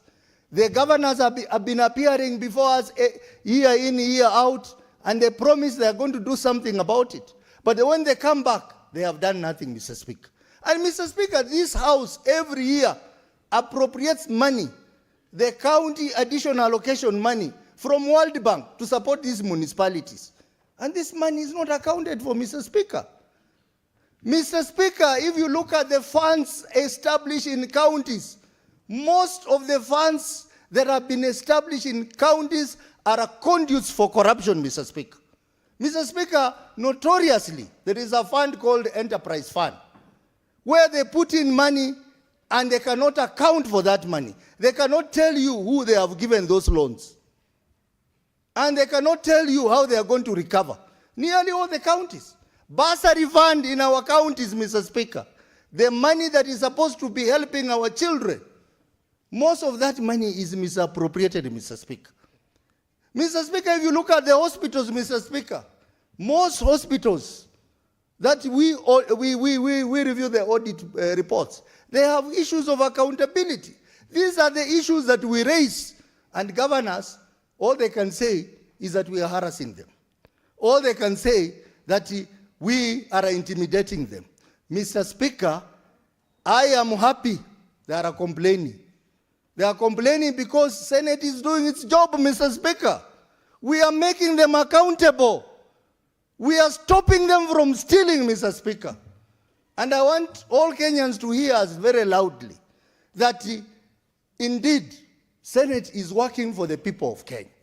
Mr. Speaker, when governors complain that my committee is inviting them multiple number of times, we are inviting them multiple number of times, Mr. Speaker, because they have created unnecessary funds in the counties. They have a lot of issues in hospitals. They have a lot of issues in municipalities. They have a lot of issues in water companies, and they are not responding to those issues that we raise, Mr. Speaker. Mr. Speaker, within this short period of 3 months, from January to end of March, my committee is supposed to process 560 audit reports. Mr. Speaker, if you divide by the 47 counties, then you note that averagely each county has 12 reports. The governors are telling us that they want us to process 12 reports in one sitting, Mr. Speaker. We are not there just to touch and go, Mr. Speaker.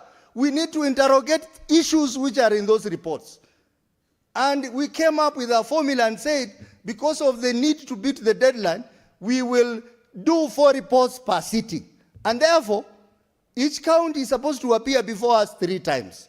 They are now complaining that they will not come to our committee 3 times, but they will only come once. Mr. Speaker, that is one way of avoiding the audit issues that are raised in those reports. We have made a decision as a committee that any governor who will fail to appear before us, Mr. Speaker, 1, we will surcharge him for the cost of that meeting.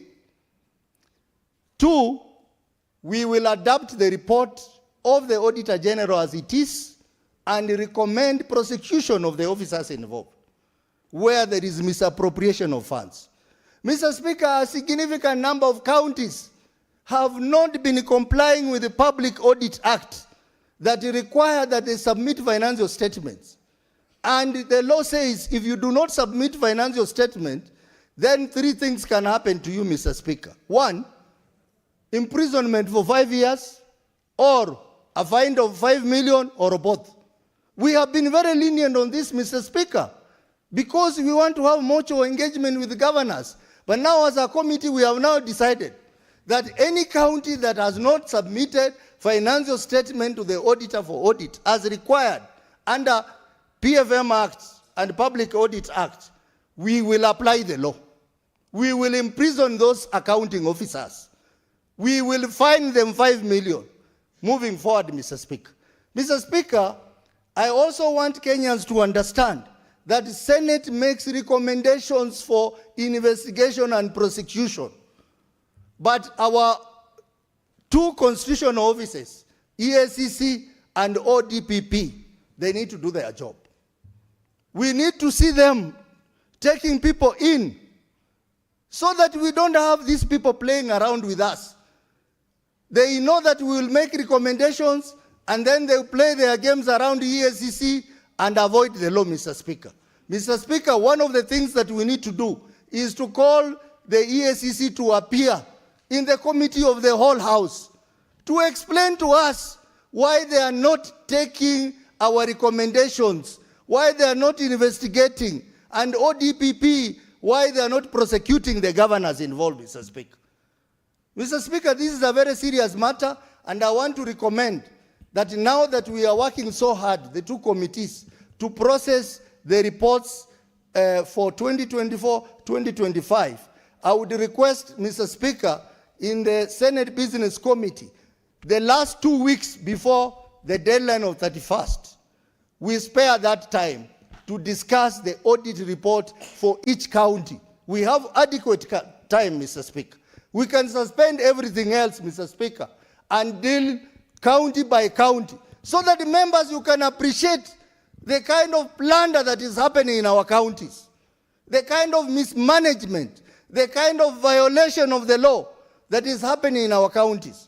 Mr. Speaker, I have heard the statement of the Speaker. But Mr. Speaker, moving forward, we should deal with the counties, individual counties, not this amorphous body called COG. COG is coming, is proving to be a criminal enterprise, Mr. Speaker. COG is where they sit, they collude on many issues against the people of Kenya. We will want that we deal with individual counties, because when we appropriate money in this house, we appropriate money to individual counties and not COG. Because COG is not even in law, Mr. Speaker. Why are we bothered about them? And Mr. Speaker, even as they say that they are not coming before the committee, some of the governors are appearing now. Some have even called us and said that we want you to give us this debt and this debt. It is just a notorious group of governors who think they are bigger than life, Mr. Speaker, who think that there are small gods, that they should not appear before us. And I want to say the governors who are vocal on what senators are doing are the same governors who have issues in our committees. The governor for Wajir, who is a FCPA and who is the chair of Council of Governors, I want to challenge him why there are so many issues around entities in his county. And yet he claims to be an FCPA. A lot of financial issues, financial misreporting that are happening in entities in water and even hospitals in Wajir, Mr. Speaker. Mr. Speaker, we need to be very firm. We should not be intimidated. I, as a chair of CPIC, I will not be intimidated by any governor. And we are going to do reports based on facts, based on our examination of those reports, based on our deliberations in our sittings in a free, fair, but very firm manner, Mr. Speaker. And honorable members, I want that we support the two committees so that we can have proper governance in our counties. And Mr. Speaker, Senator Wakoli has also raised an issue about intimidation that senators are facing on our ground. That governors have the audacity to convene rallies with their officers and condemn governors because of their work here, Mr. Speaker. Mr. Speaker, I think we also need to look at the conduct of some governors. In my region, Mr. Speaker, Western region, the governors are not working. They have started early campaign. They are in campaign committees. The four governors, Governor Lusaka, Governor Otichiro, Governor Baraza, and Governor Otuom, that they already started campaigning for seats in 2027 for a particular candidate for president.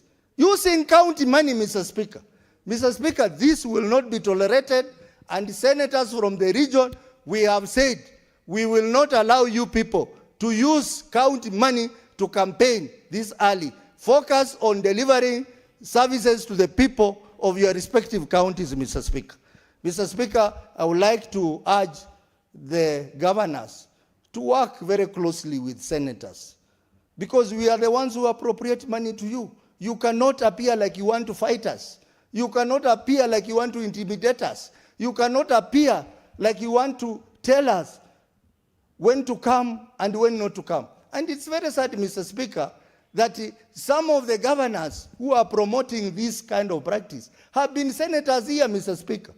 I am surprised that my good friend Mutula Kilonzo, who I have respected for years, that today he was supposed to appear before PIC committee, and he writes a letter to say I'm not appearing because of the decision of COG. And I wonder, this is a lawyer, Mr. Speaker. COG is an amorphous body. Why are you making reference to COG and you know its legal standing, Mr. Speaker? Mr. Speaker, we are serving here as senators. Maybe in the future we'll be governors. I pray God that I will not be that kind of a governor. I will be a governor who respects the Senate, Mr. Speaker. I'll be a governor who understands the constitutional role of Senate. You cannot change goalposts and say that since you are on the other side, you disregard the Senate. Some of the governors who are making noise, Mr. Speaker, want to be senators here, Mr. Speaker. How will they work as senators when they are ridiculing this house, Mr. Speaker? Governor Wajir wants to be a senator. Governor Tarakanidhi wants to be a senator. And many others who want to be senators, Mr. Speaker. How will they do their work if they come in, they are elected as senators, and they find that they cannot do their oversight role because they are being told, when you are the governor, you did this, you are against Senate, so let us also be against you because you are Senate. Mr. Speaker, I want to urge members, and I want to encourage the House that this year's reports, let's spend quality time on reviewing those reports, debating them before the expiry of the 31st of March deadline, Mr. Speaker. Mr. Speaker, I support the statement by our Speaker, and I want to thank the Speaker for his firmness. I want to thank the Speaker for refusing to be intimidated by anyone. And I also want to ask His Excellency the President, because I know these governors, they want to run around the President for protection, that Mr. President, hear us as senators, that some of those governors who move closer to you, look back at what they are doing in their counties. Look back to the audit reports that are before this House, and let them serve the people of their respective counties in a fair, transparent, and accountable manner.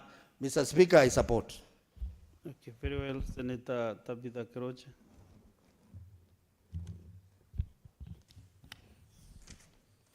Thank you, Mr. Speaker, sir, for also giving me this opportunity. And I support the statement read by our Speaker, and I really want to thank him for standing with this House. I know today is a very sad day for Kenya, because we, the senators, are the hope of devolution. We are the custodian of the devolution, and these are people, the governors today have been shown, they are threatening us, and they want to gang us, as they've done it to the MCAs. I know they've gagged the MCAs, and they think they can do the same thing to the senators. Today is the day our Excellency, our governor, was also supposed to meet the committee of the Public Accounts Committee, but she gave some excuses that she will not be able to come today. And the Nakuru people were waiting for her. I know the Nakuru people are waiting for her because they have a lot of questions to ask. There have been a lot of misappropriation of our funds, and they were really waiting to see her there, being asked the questions that they've been asking, and how she's going to respond to the people of Nakuru. I know she's in China, and she's not on official duty. She's on her private matters. The letter that we were sent to appear to the Public Accounts Committee, we were given this letter more than a week ago. So if she was serious, she could have left whatever she was doing, wherever she was, and come and respond to the people of Nakuru. Because the minute these committees ask these questions, they are not asking them on their behalf, they are asking them on behalf of the people of those counties. There's a lot of queries and a lot of questions that these governors need to answer to the people. Today, if I talk to the governors, I know I've been in the forefront on doing the oversight of our county. I would ask those governors that appeared on the television demanding things that are not in the Constitution from in this House to resign. Mine is to ask them to resign, because they don't deserve to be the governors in this country. If you look at the auditor report or control of budget report, you'll see the Nakuru is one of the counties that has not done any development to their people. The control of budget says in that auditor report, and I was really waiting for Her Excellency to come, says that 0.9% is the only money that has been put aside for development for the Nakuru people. That is about 90 million. And this is a county that has a 26 billion budget annually.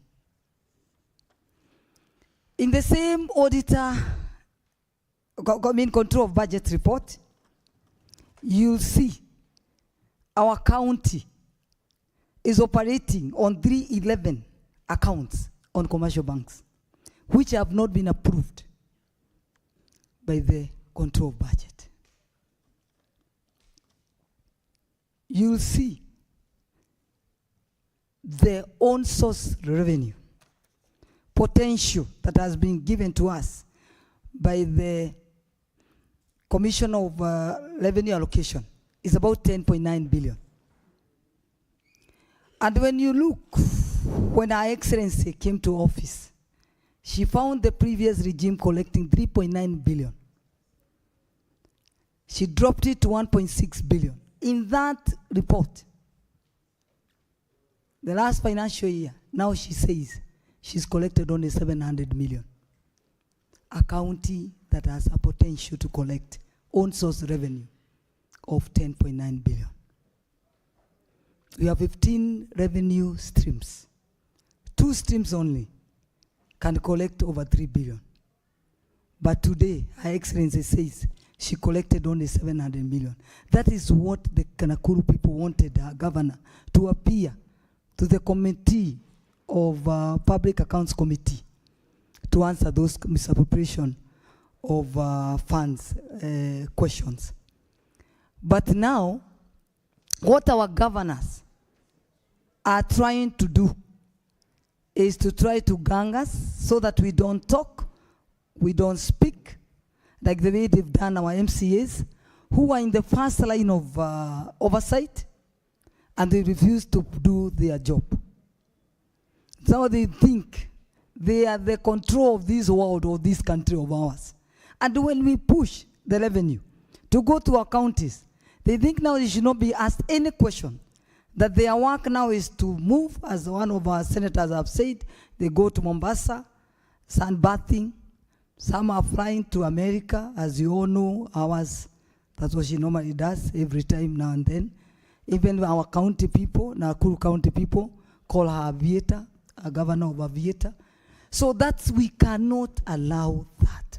We will not allow. And I'm very happy with our speaker, that he has agreed to join, to support us, to ensure that this house is not intimidated, is not threatened by governors who have been put to those to those offices by the people that also put us to this house to ensure that we push for revenue to go to their counties and to ensure that we also do the oversight.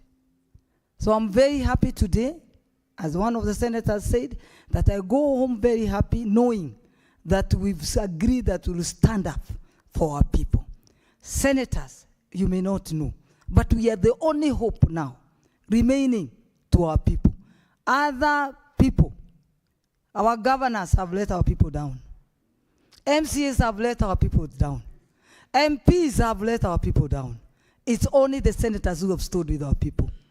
And I know when the time comes, we will bring the scorecards. They will see the work that we've done for them. You can see now we've brought to the counties, we pushed for 25 million. Now we want to push it to half a trillion.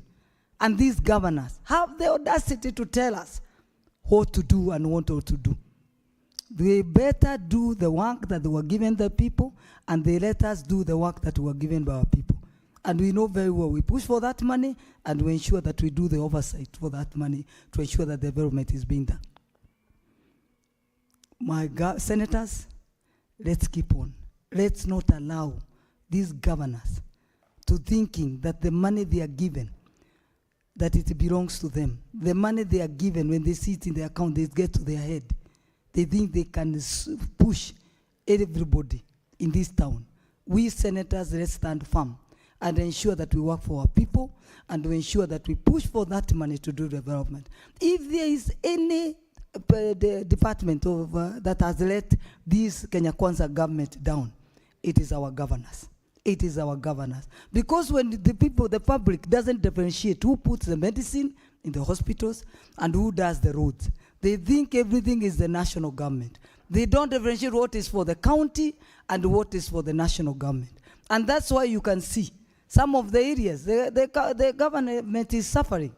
And the opposition is taking advantage of that. They don't want to tell the people that the medicine that is supposed to be put in this hospital is your governor and is the one who has used this money. And I agree with Senator Ososi that even the president, when he comes on the ground, he should be looking who is working with who. He should be looking who is working with who. And the proper mirror to check on our governors is the Auditor General report and the Control of Budget report. When you see that you are working with a governor operating with 311 commercial accounts in a county, you know straight away it's corruption. And corruption is written on her back. So when you walk, in Kikuyu, I think there is a saying that says, if you walk with somebody who is a thief, you also be called like a thief. So I think when His Excellency, our president, comes to the ground to do his work, to launch his project, he should ensure he's not working with those governors because they are letting him down. And we know very well the president is working. But our governors are sleeping or have slept on their job. And you can see now they want to push the senators out of the job that they were given by the people. Your Excellency, our Speaker, Mr. Speaker, sir, thank you so much. We'll continue. And thank you for standing with this Senate, because if this Senate is shut by the same said governor, this country is thrown to the dogs, and we will not allow that. Thank you, Mr. Speaker, sir. Well, thank you. Very well. Next is Senator Manzo Daniel. Thank you, Mr. Speaker. Mr. Speaker, when the reports come to us from Auditor General, we then invite a governor to appear before the Senate committee. When the invitation is not honored, Mr. Speaker, then the governor, and for no proper reason, then the governor is summoned. Upon summon, Mr. Speaker, then the governor, if he doesn't show up and does not honor summon, then under standing orders, that governor pays a fine of Kenya shillings 500,000 from his own coffers, not from the county monies. In the event the governor fails to pay that amount, then, Mr. Speaker, now that the committees and the Senate operates with a mandate equivalent to one of High Court, then, Mr. Speaker, Article 244 of the Constitution kicks in, which is objects and functions of the National Police Service. And in 244B, it reads, prevent corruption and promote and practice transparency and accountability. So at that particular moment, even in the High Court situation, the courts use the police. And that's why I'm very happy that the IG appeared before Senate committee this morning and gave his commitment to adhere by Article 244 of the Constitution, and said when he is called upon to enforce arrest of a governor, he will do it with immediate effect. And not only when we give reports of corruption, when a governor commits a cognizable offense, the police should move suo moto without being moved by anybody, investigate that governor either through DCI or the police itself, and arrest that governor and charge them. In the event of a conviction and to the highest level of appeal, then the governor has to vacate office. So there's no governor, Mr. Speaker, who is above the law. There's no governor who can purport that they are going on strike. In fact, Mr. Speaker, not every governor is bad. There are very many cooperative governors. Despite a challenge or two, Governor Anyang' Nyong'o comes to this house when he's summoned. And he comes very early. He arrives on time. He's very ready with his paperwork and his team. He answers all the questions. And I have never heard him be accused or complaining of having been asked for a bribe or extortion. In fact, most governors who have been senators have performed very well. But I'm surprised by my own governor, Mutula Kilonzo Jr., when I heard a letter this morning read that he is seeking to be excused for today in compliance with the COG's protest. And I want to tell him that the protest of COG, unfortunately, is unconstitutional and will be dealt with by the law. So I will advise him the next time he's summoned, he appears and abandons the corrupt governors to face the law as it is. And in fact, Mr. Speaker, I dare say we are personally going to make sure that the Constitution and the provisions of our standing order and any other law applicable to this situation is implemented. Mr. Speaker, now, for a governor who has been invited and they did not show up, I really want to ask the clerk to summon them. Once they do not honor the summon, then we will proceed to write to them to pay the fine by law. And if they don't pay the fine, because they will be in breach of the law, then we will officially write to IG Kaja, citing this governor for contempt of this house, and asking them to arrest and present them before us. And therefore, in fact, there is a pending request now of Governor Osaburu to be arrested and to be presented before the committee. There are quite a number of governors who appear. They are clueless of what they are doing. For every question they are asked, they turn into the executive, who also have something to hide.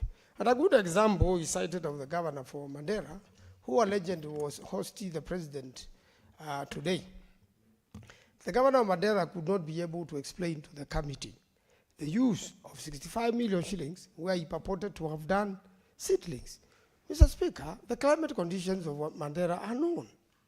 And Mr. Speaker, if there are seedlings of that nature which have been prepared or bought for farmers to be planted, whether for mango or whatever plant along the rivers, can be accountable. This committee should be able to go with this governor on site and show us where these seedlings are and count them one by one. And if they don't, then we hand him over to the police. And therefore, there's no one above the law. If you are willing to be extorted, or if you are willing to give a bribe, it means you have a problem.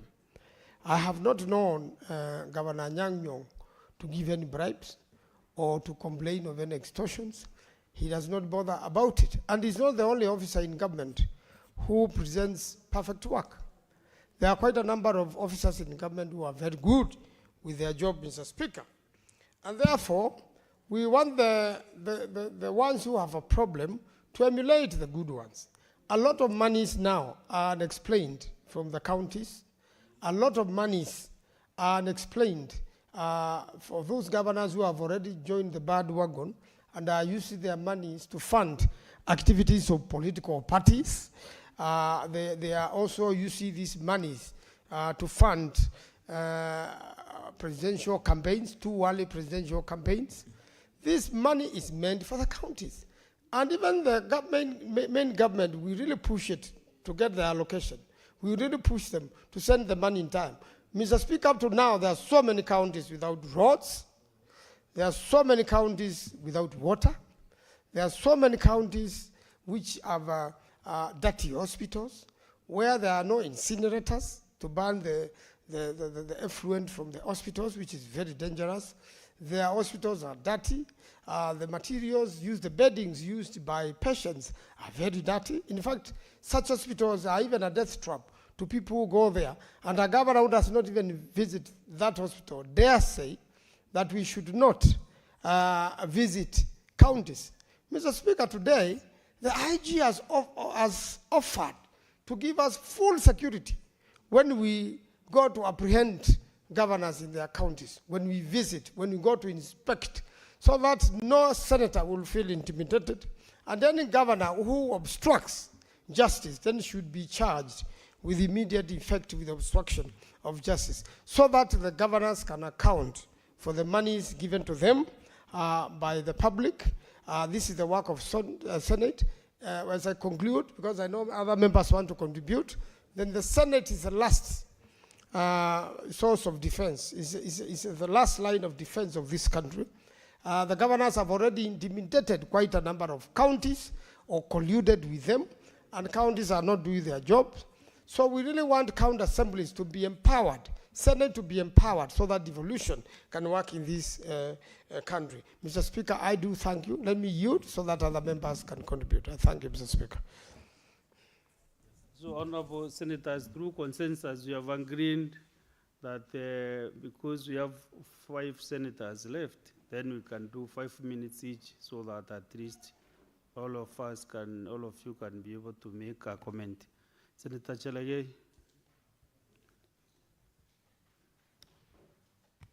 Thank you, Mr. Speaker. I agree, because in the interest of time and everybody to get, I'll just make 2 points. Mr. Speaker, as everybody has said, the work we do as Public Accounts Committee is anchored under Article 229 of the Constitution 2010, where we consider the OAG reports that are tabled before the House. Mr. Speaker, all of us in this House, or anybody who is a holder of public office, took an oath of office, Mr. Speaker, to protect and uphold this Constitution. We are exercising these powers deriving from the people and by the people, Mr. Speaker. Mr. Speaker, I want to warn governors, because when I saw 39 of them who signed a communication, and I'm happy, Mr. Speaker, you have noted they have not sent you a letter having either of my name or the 4 senators that they have alleged they have been named, Mr. Speaker, is very unfortunate. And I hope, and I request, Mr. Speaker, if you grant audience to them on Thursday this next week, they must provide an qualified apology to me and my other 3 colleagues who are mentioned. We are victims of a vicious corruption that is fighting hard, Mr. Speaker. I want to challenge Kenyans who have been following public accounts meeting, and you are in one of them, Mr. Speaker. The reason they are naming the 4 of us, myself included, is because we do not tolerate, Mr. Speaker. When the governor buys 3.6 million worth of Christmas tree, does he want us to clap and give him stand ovation? When a governor purchases 55 million worth of seedlings in Mandera, which is a dry area, does he want us to clap for him? When a governor does a housewarming party of a speaker in Vihiga County where there is no drugs in hospital, does he want us to clap for him? When the governor of Nandi Sang uses 41 million to do car hire purchases and car hire services for personal escapades, does he want me to clap for him? No, we will resist, Mr. Speaker. I was embarrassed that the chair of COG, Governor Ahmed Abdullahi, who read the communique from the Mr. Speaker. Can you believe in Wajir town today as we talk, there are people who have been hired to go and collect toilet waste every evening, and he has an audacity to lecture some of us? Can you believe in Wajir town there is no dumping site, Mr. Speaker? And he does lectures as a COG chair. Mr. Speaker, when I see him, look, for example, in Wajir, he was using 195 million shillings on travel for personal escapades in Dubai, South Africa, and America. Yet he puts only 100 million to relief services. Yet Wajir is affected by a drought. Mr. Speaker, he is using 194 million to purchase the purchase of the office furniture of the governors by the OAG report. Yet he gives 100 million only to emergency services. Yet he has audacity of using close to 200 million to buy the seats. I don't know whether it has a massage those seats or what does that mean? Mr. Speaker, Wajir has a pending bill that grew to 5.5 billion Kenya shillings. 1.5 billion shillings is on statutory deductions. I want to appeal to the EACC to move with speed and prosecute and investigate the Wajir County government and the governor. 1.5 billion, for us who are lawyers in this house, know that when you deduct, you don't remit deductions, that is theft of 1.5 billion, Mr. Speaker. So it is embarrassing, Mr. Speaker, that these people are using the thief in now running away. Mr. Speaker, you have seen in town, when you catch a thief, When they see you, they say, no, this one is the other thief, Mr. Speaker. We want to warn them, Mr. Speaker, that accountability is not a privilege, is not a favor, it is a constitutional implication, Mr. Speaker. Mr. Speaker, as I conclude, there are 3 things I want to request of Kenyans. Do a citizen arrest of any governor who refuses to appear before the Senate. That is what the law provides. I want to appeal to my people of Nandi, whenever you support Governor Sang, do a public citizen arrest, bring him to the Senate. Even in Makueni, even in Meru, if he refuses, but at least he came, Mr. Speaker. Number 2, when we will be tabling a report, we need to declare some of these governors as unfit to all public office. Because I'm going to read Article 2265, Mr. Speaker, in quick succession. If the holder of a public office, including a political office, directs or approves the use of public funds contrary to the law or instructions, the person is liable for any loss arising from the use and shall make good the loss, whether the person remains the holder of the office or not. So I want to warn governors, as they speak, as they yell, as they call themselves excellencies, Mr. Speaker, Article 226, Sub-Article 5 of the Constitution of Kenya is waiting for them, Mr. Speaker, and they should be punished, Mr. Speaker. Finally, for those governors who are seeking re-election, I want to appeal to the Kenyan voters, punish them by chasing them away to go to their homes and get people who can be held accountable. With those many remarks, Mr. Speaker, I want to say I will not be intimidated, I will not be blackmailed. We shall soldier on, Mr. Speaker, a luta continua, and I yield back. Thank you, Senator Chelagey. I think there is a system failure because after you did your 5 minutes, still you have them. Still the mic is on. So I think the timing. Senator Mohamed Faki.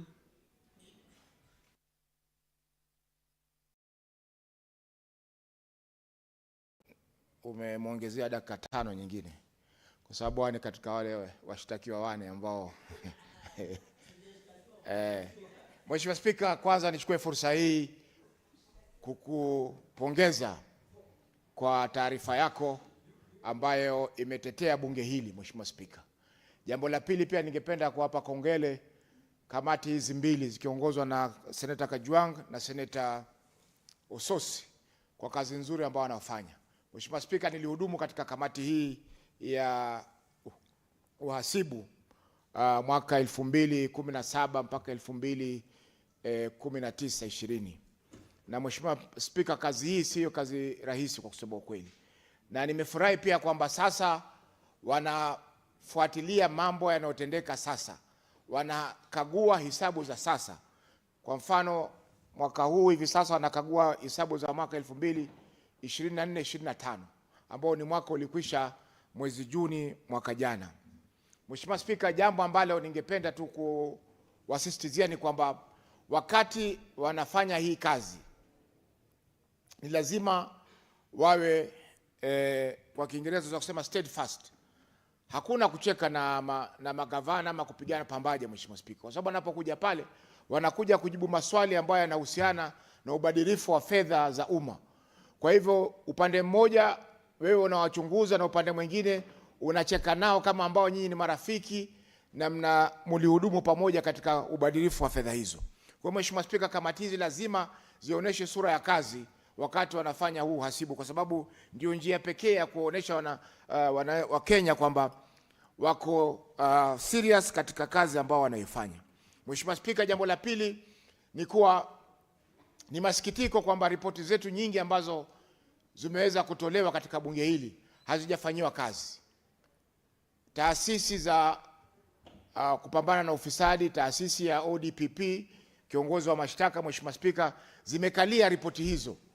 Na mbali na ripoti hizo, Mheshimiwa Spika, kila siku mara kwa mara wakati kamati hizi zinaangalia hizi kazi, wanatoa maagizo kwa EACC, wanatoa maagizo kwa ODPP kwamba swala hili lichunguzwe na hatua zichukuliwe kabla ya mambo kwenda mbali.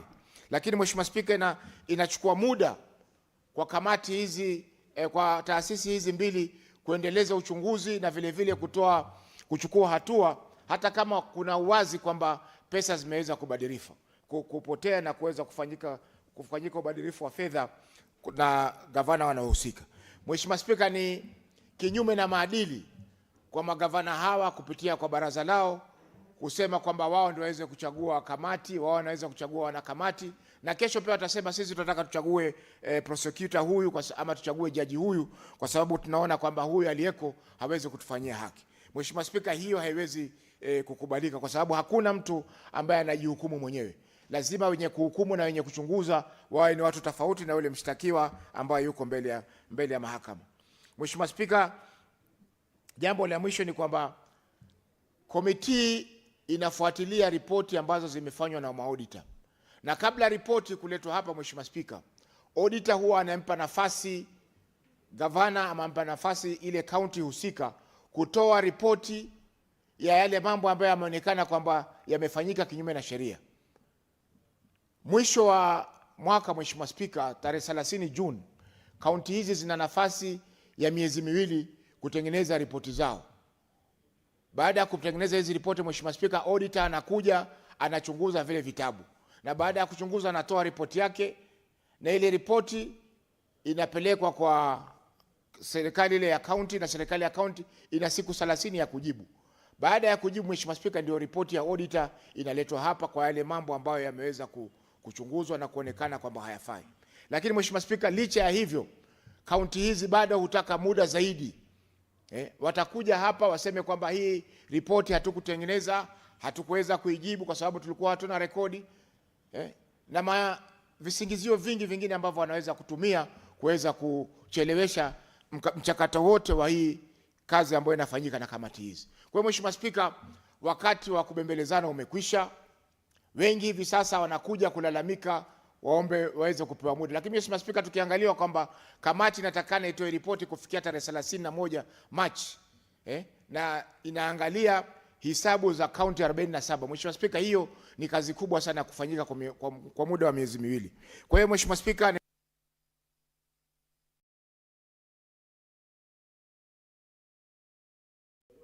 umeyoyoma. Senator Kinyua.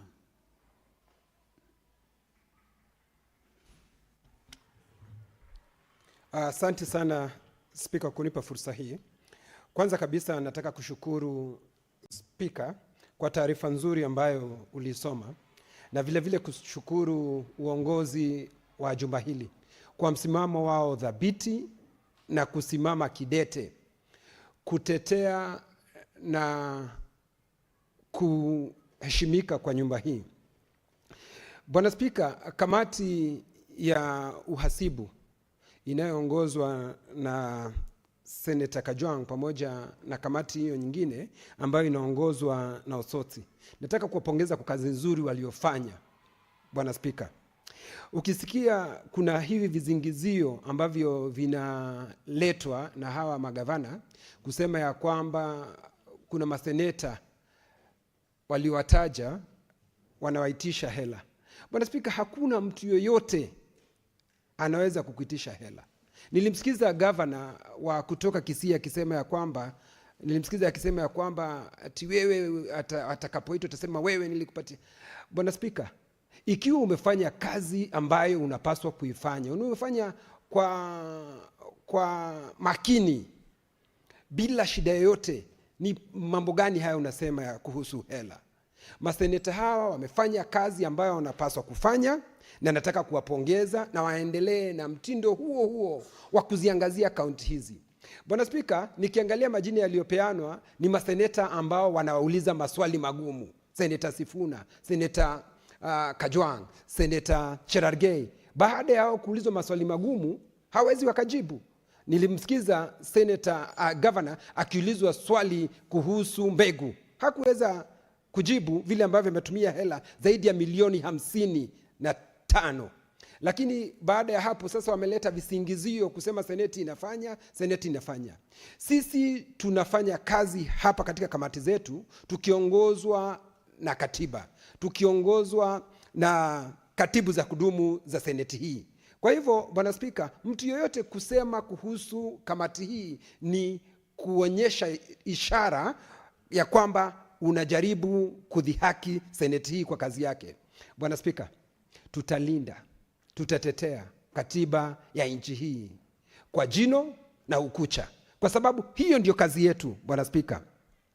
Na inapaswa ijulikane wazi, Bwana Spika, sisi katika seneti hii hakuna mtu yoyote mwingine anapaswa kuja kutuambia, kwa sababu nimesikia wanasema ya kwamba ati kamati hiyo inapaswa wengine waondolewe, wabadilishwe.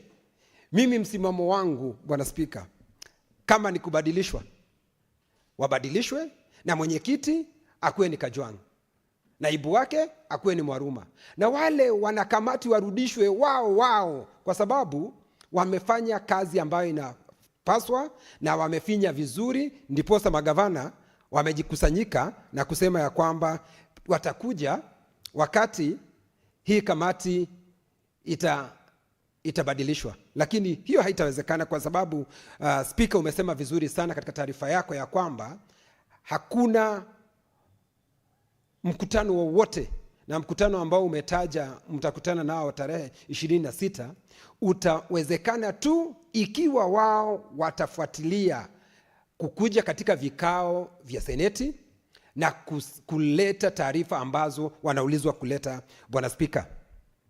Bwana Spika, haiwezekani seneti hii ni nzuri tu wakati sisi tunapigana kufa kupona kuongeza pesa zinazoenda katika gatuzi zetu. Ni hivi juzi tu, Bwana Spika, hata kwetu Laikipia tulikuwa hapa tunang'ang'ana ndio hela ziweze kuongezeka.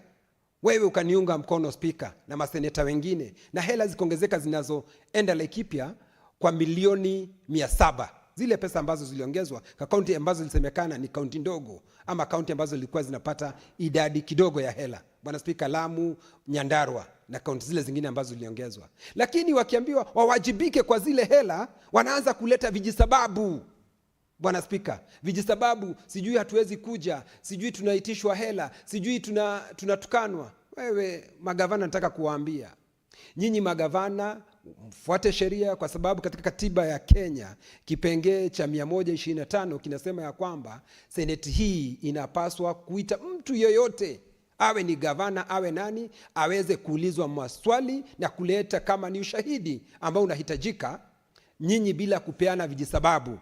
Bwana Spika, unajua baada yao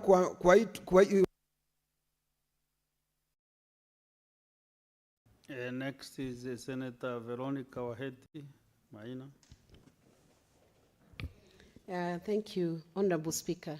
I stand in support of the communication that has been given by you, Mr. Speaker, giving direction to the statement that was given by the Council of Governors, led by the chair, who read out what I would call a very alarming statement.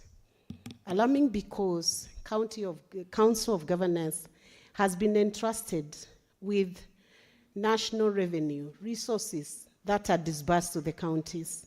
In fact, I am surprised because most of the governors that we have are people who are very well educated, very well schooled, who have been given an opportunity to serve counties in this republic.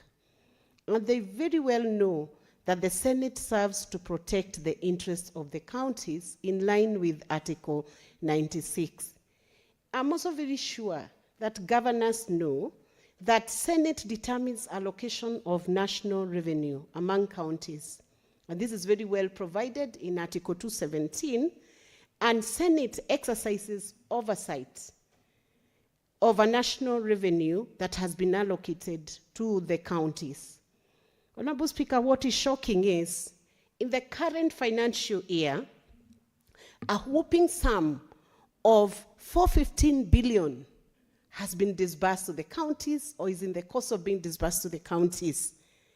And Speaker, the PAC committee, the Senate Public Accounts Committee, is mandated under Article 229 to carry out the work of oversight over how those resources are being spent within the counties. Let me therefore say, with this kind of resource disbursed to the counties, it was shocking, it was alarming, that the only tackle the chair of Council of Governors could give to Senate and to the public of in the Republic of Kenya was to question and allude that there are some senators who are extorting them. I would not deny, neither would I admit. But I would have said, if they have legal personnel in those counties and within the Council of Governors, did they not bother to give more information to the public?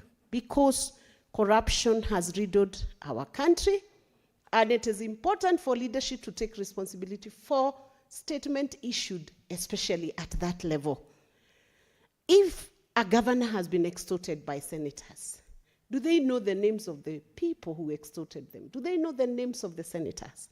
If they do, did they give the money they were being extorted? How much did they pay? What was the source of the money they paid to the senators? Have they reported to EACC or to any other agency of extortion that is existing within that committee? It would also be sad to think that the committee would be extorting. But what I would say, is this the most responsible reaction to a problem if there exists one? I would say this: if the Council of Governors is very serious about the claim and the allegation of extortion, offer more evidence, report to the right desk, seek for support and help. And for the governors, have they paid that money? If they have, why don't you come out and say, I've given 2 million to A, 10 million to B, and this is my support on how I have done that. But to give a statement of that nature, I hope it will not end here, but there will be more accountability. Now, the recourse they have gone for, that they will boycott this committee, which is dispensing its constitutional mandate, is that the response that they should have had to the problem that they were experiencing, if at all? I believe this is a wrong approach. First of all, it is denigrating to the Senate. It shows lack of respect for our constitutional institution. This is Parliament. If governors think they can treat Senate like that, how would they like it if, when they are brought impeachment proceedings here, senators decide they'll issue a statement that anybody who comes before Senate accused of any offenses, gross misconduct, or whatever it is they have done, abuse of office,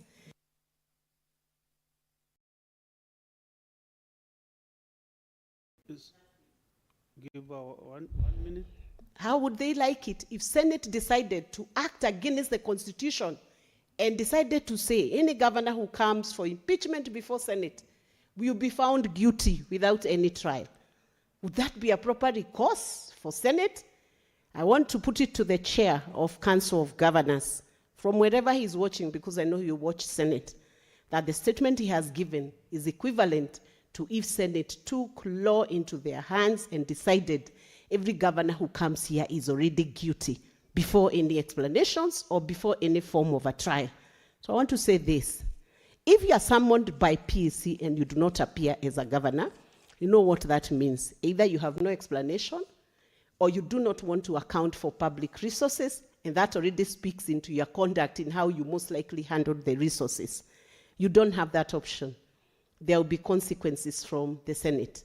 So the best thing is, if you are summoned, don't take the group mentality that you will not appear, because when it becomes an issue of being responsible to answer to those summons, you'll be held personally responsible for any summons that you do not. Next is Senator Kale Nyam.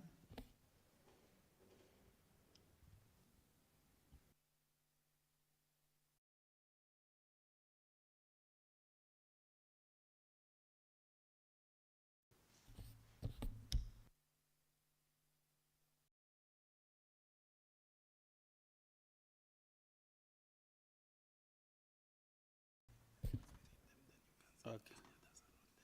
That's the end of the comments on the statement by the Speaker.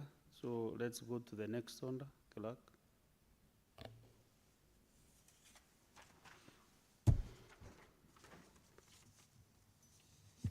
Order number 8, the Public Service Internship Bill, National Assembly Bills number 63 of 2022, first reading.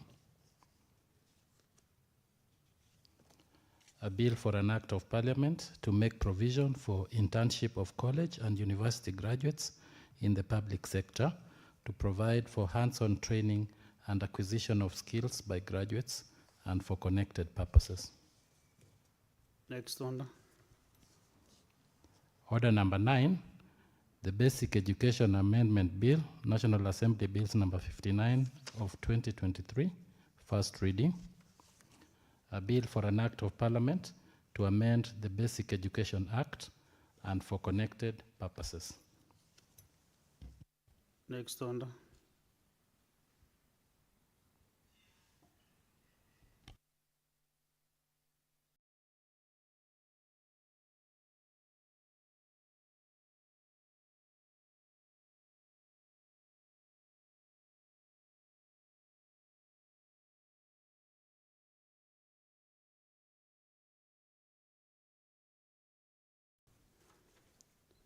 Honorable Senators, from order number 10, order number 11, no, sorry, order number 11. I've looked at all these business, the motions and bills, and I can see none of the movers is around. So we'll come to the end of today's session. Canalize.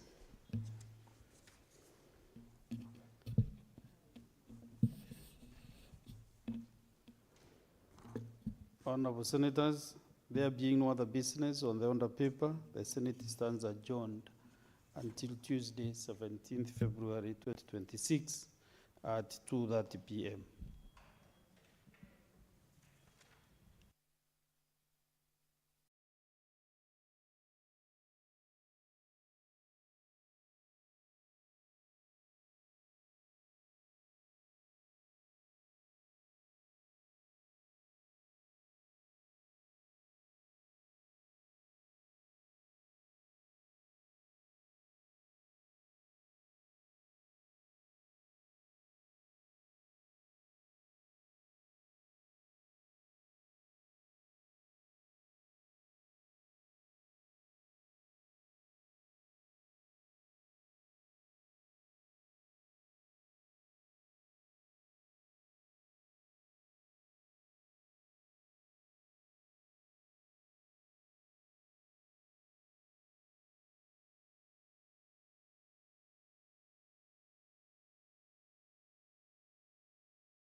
Barieno.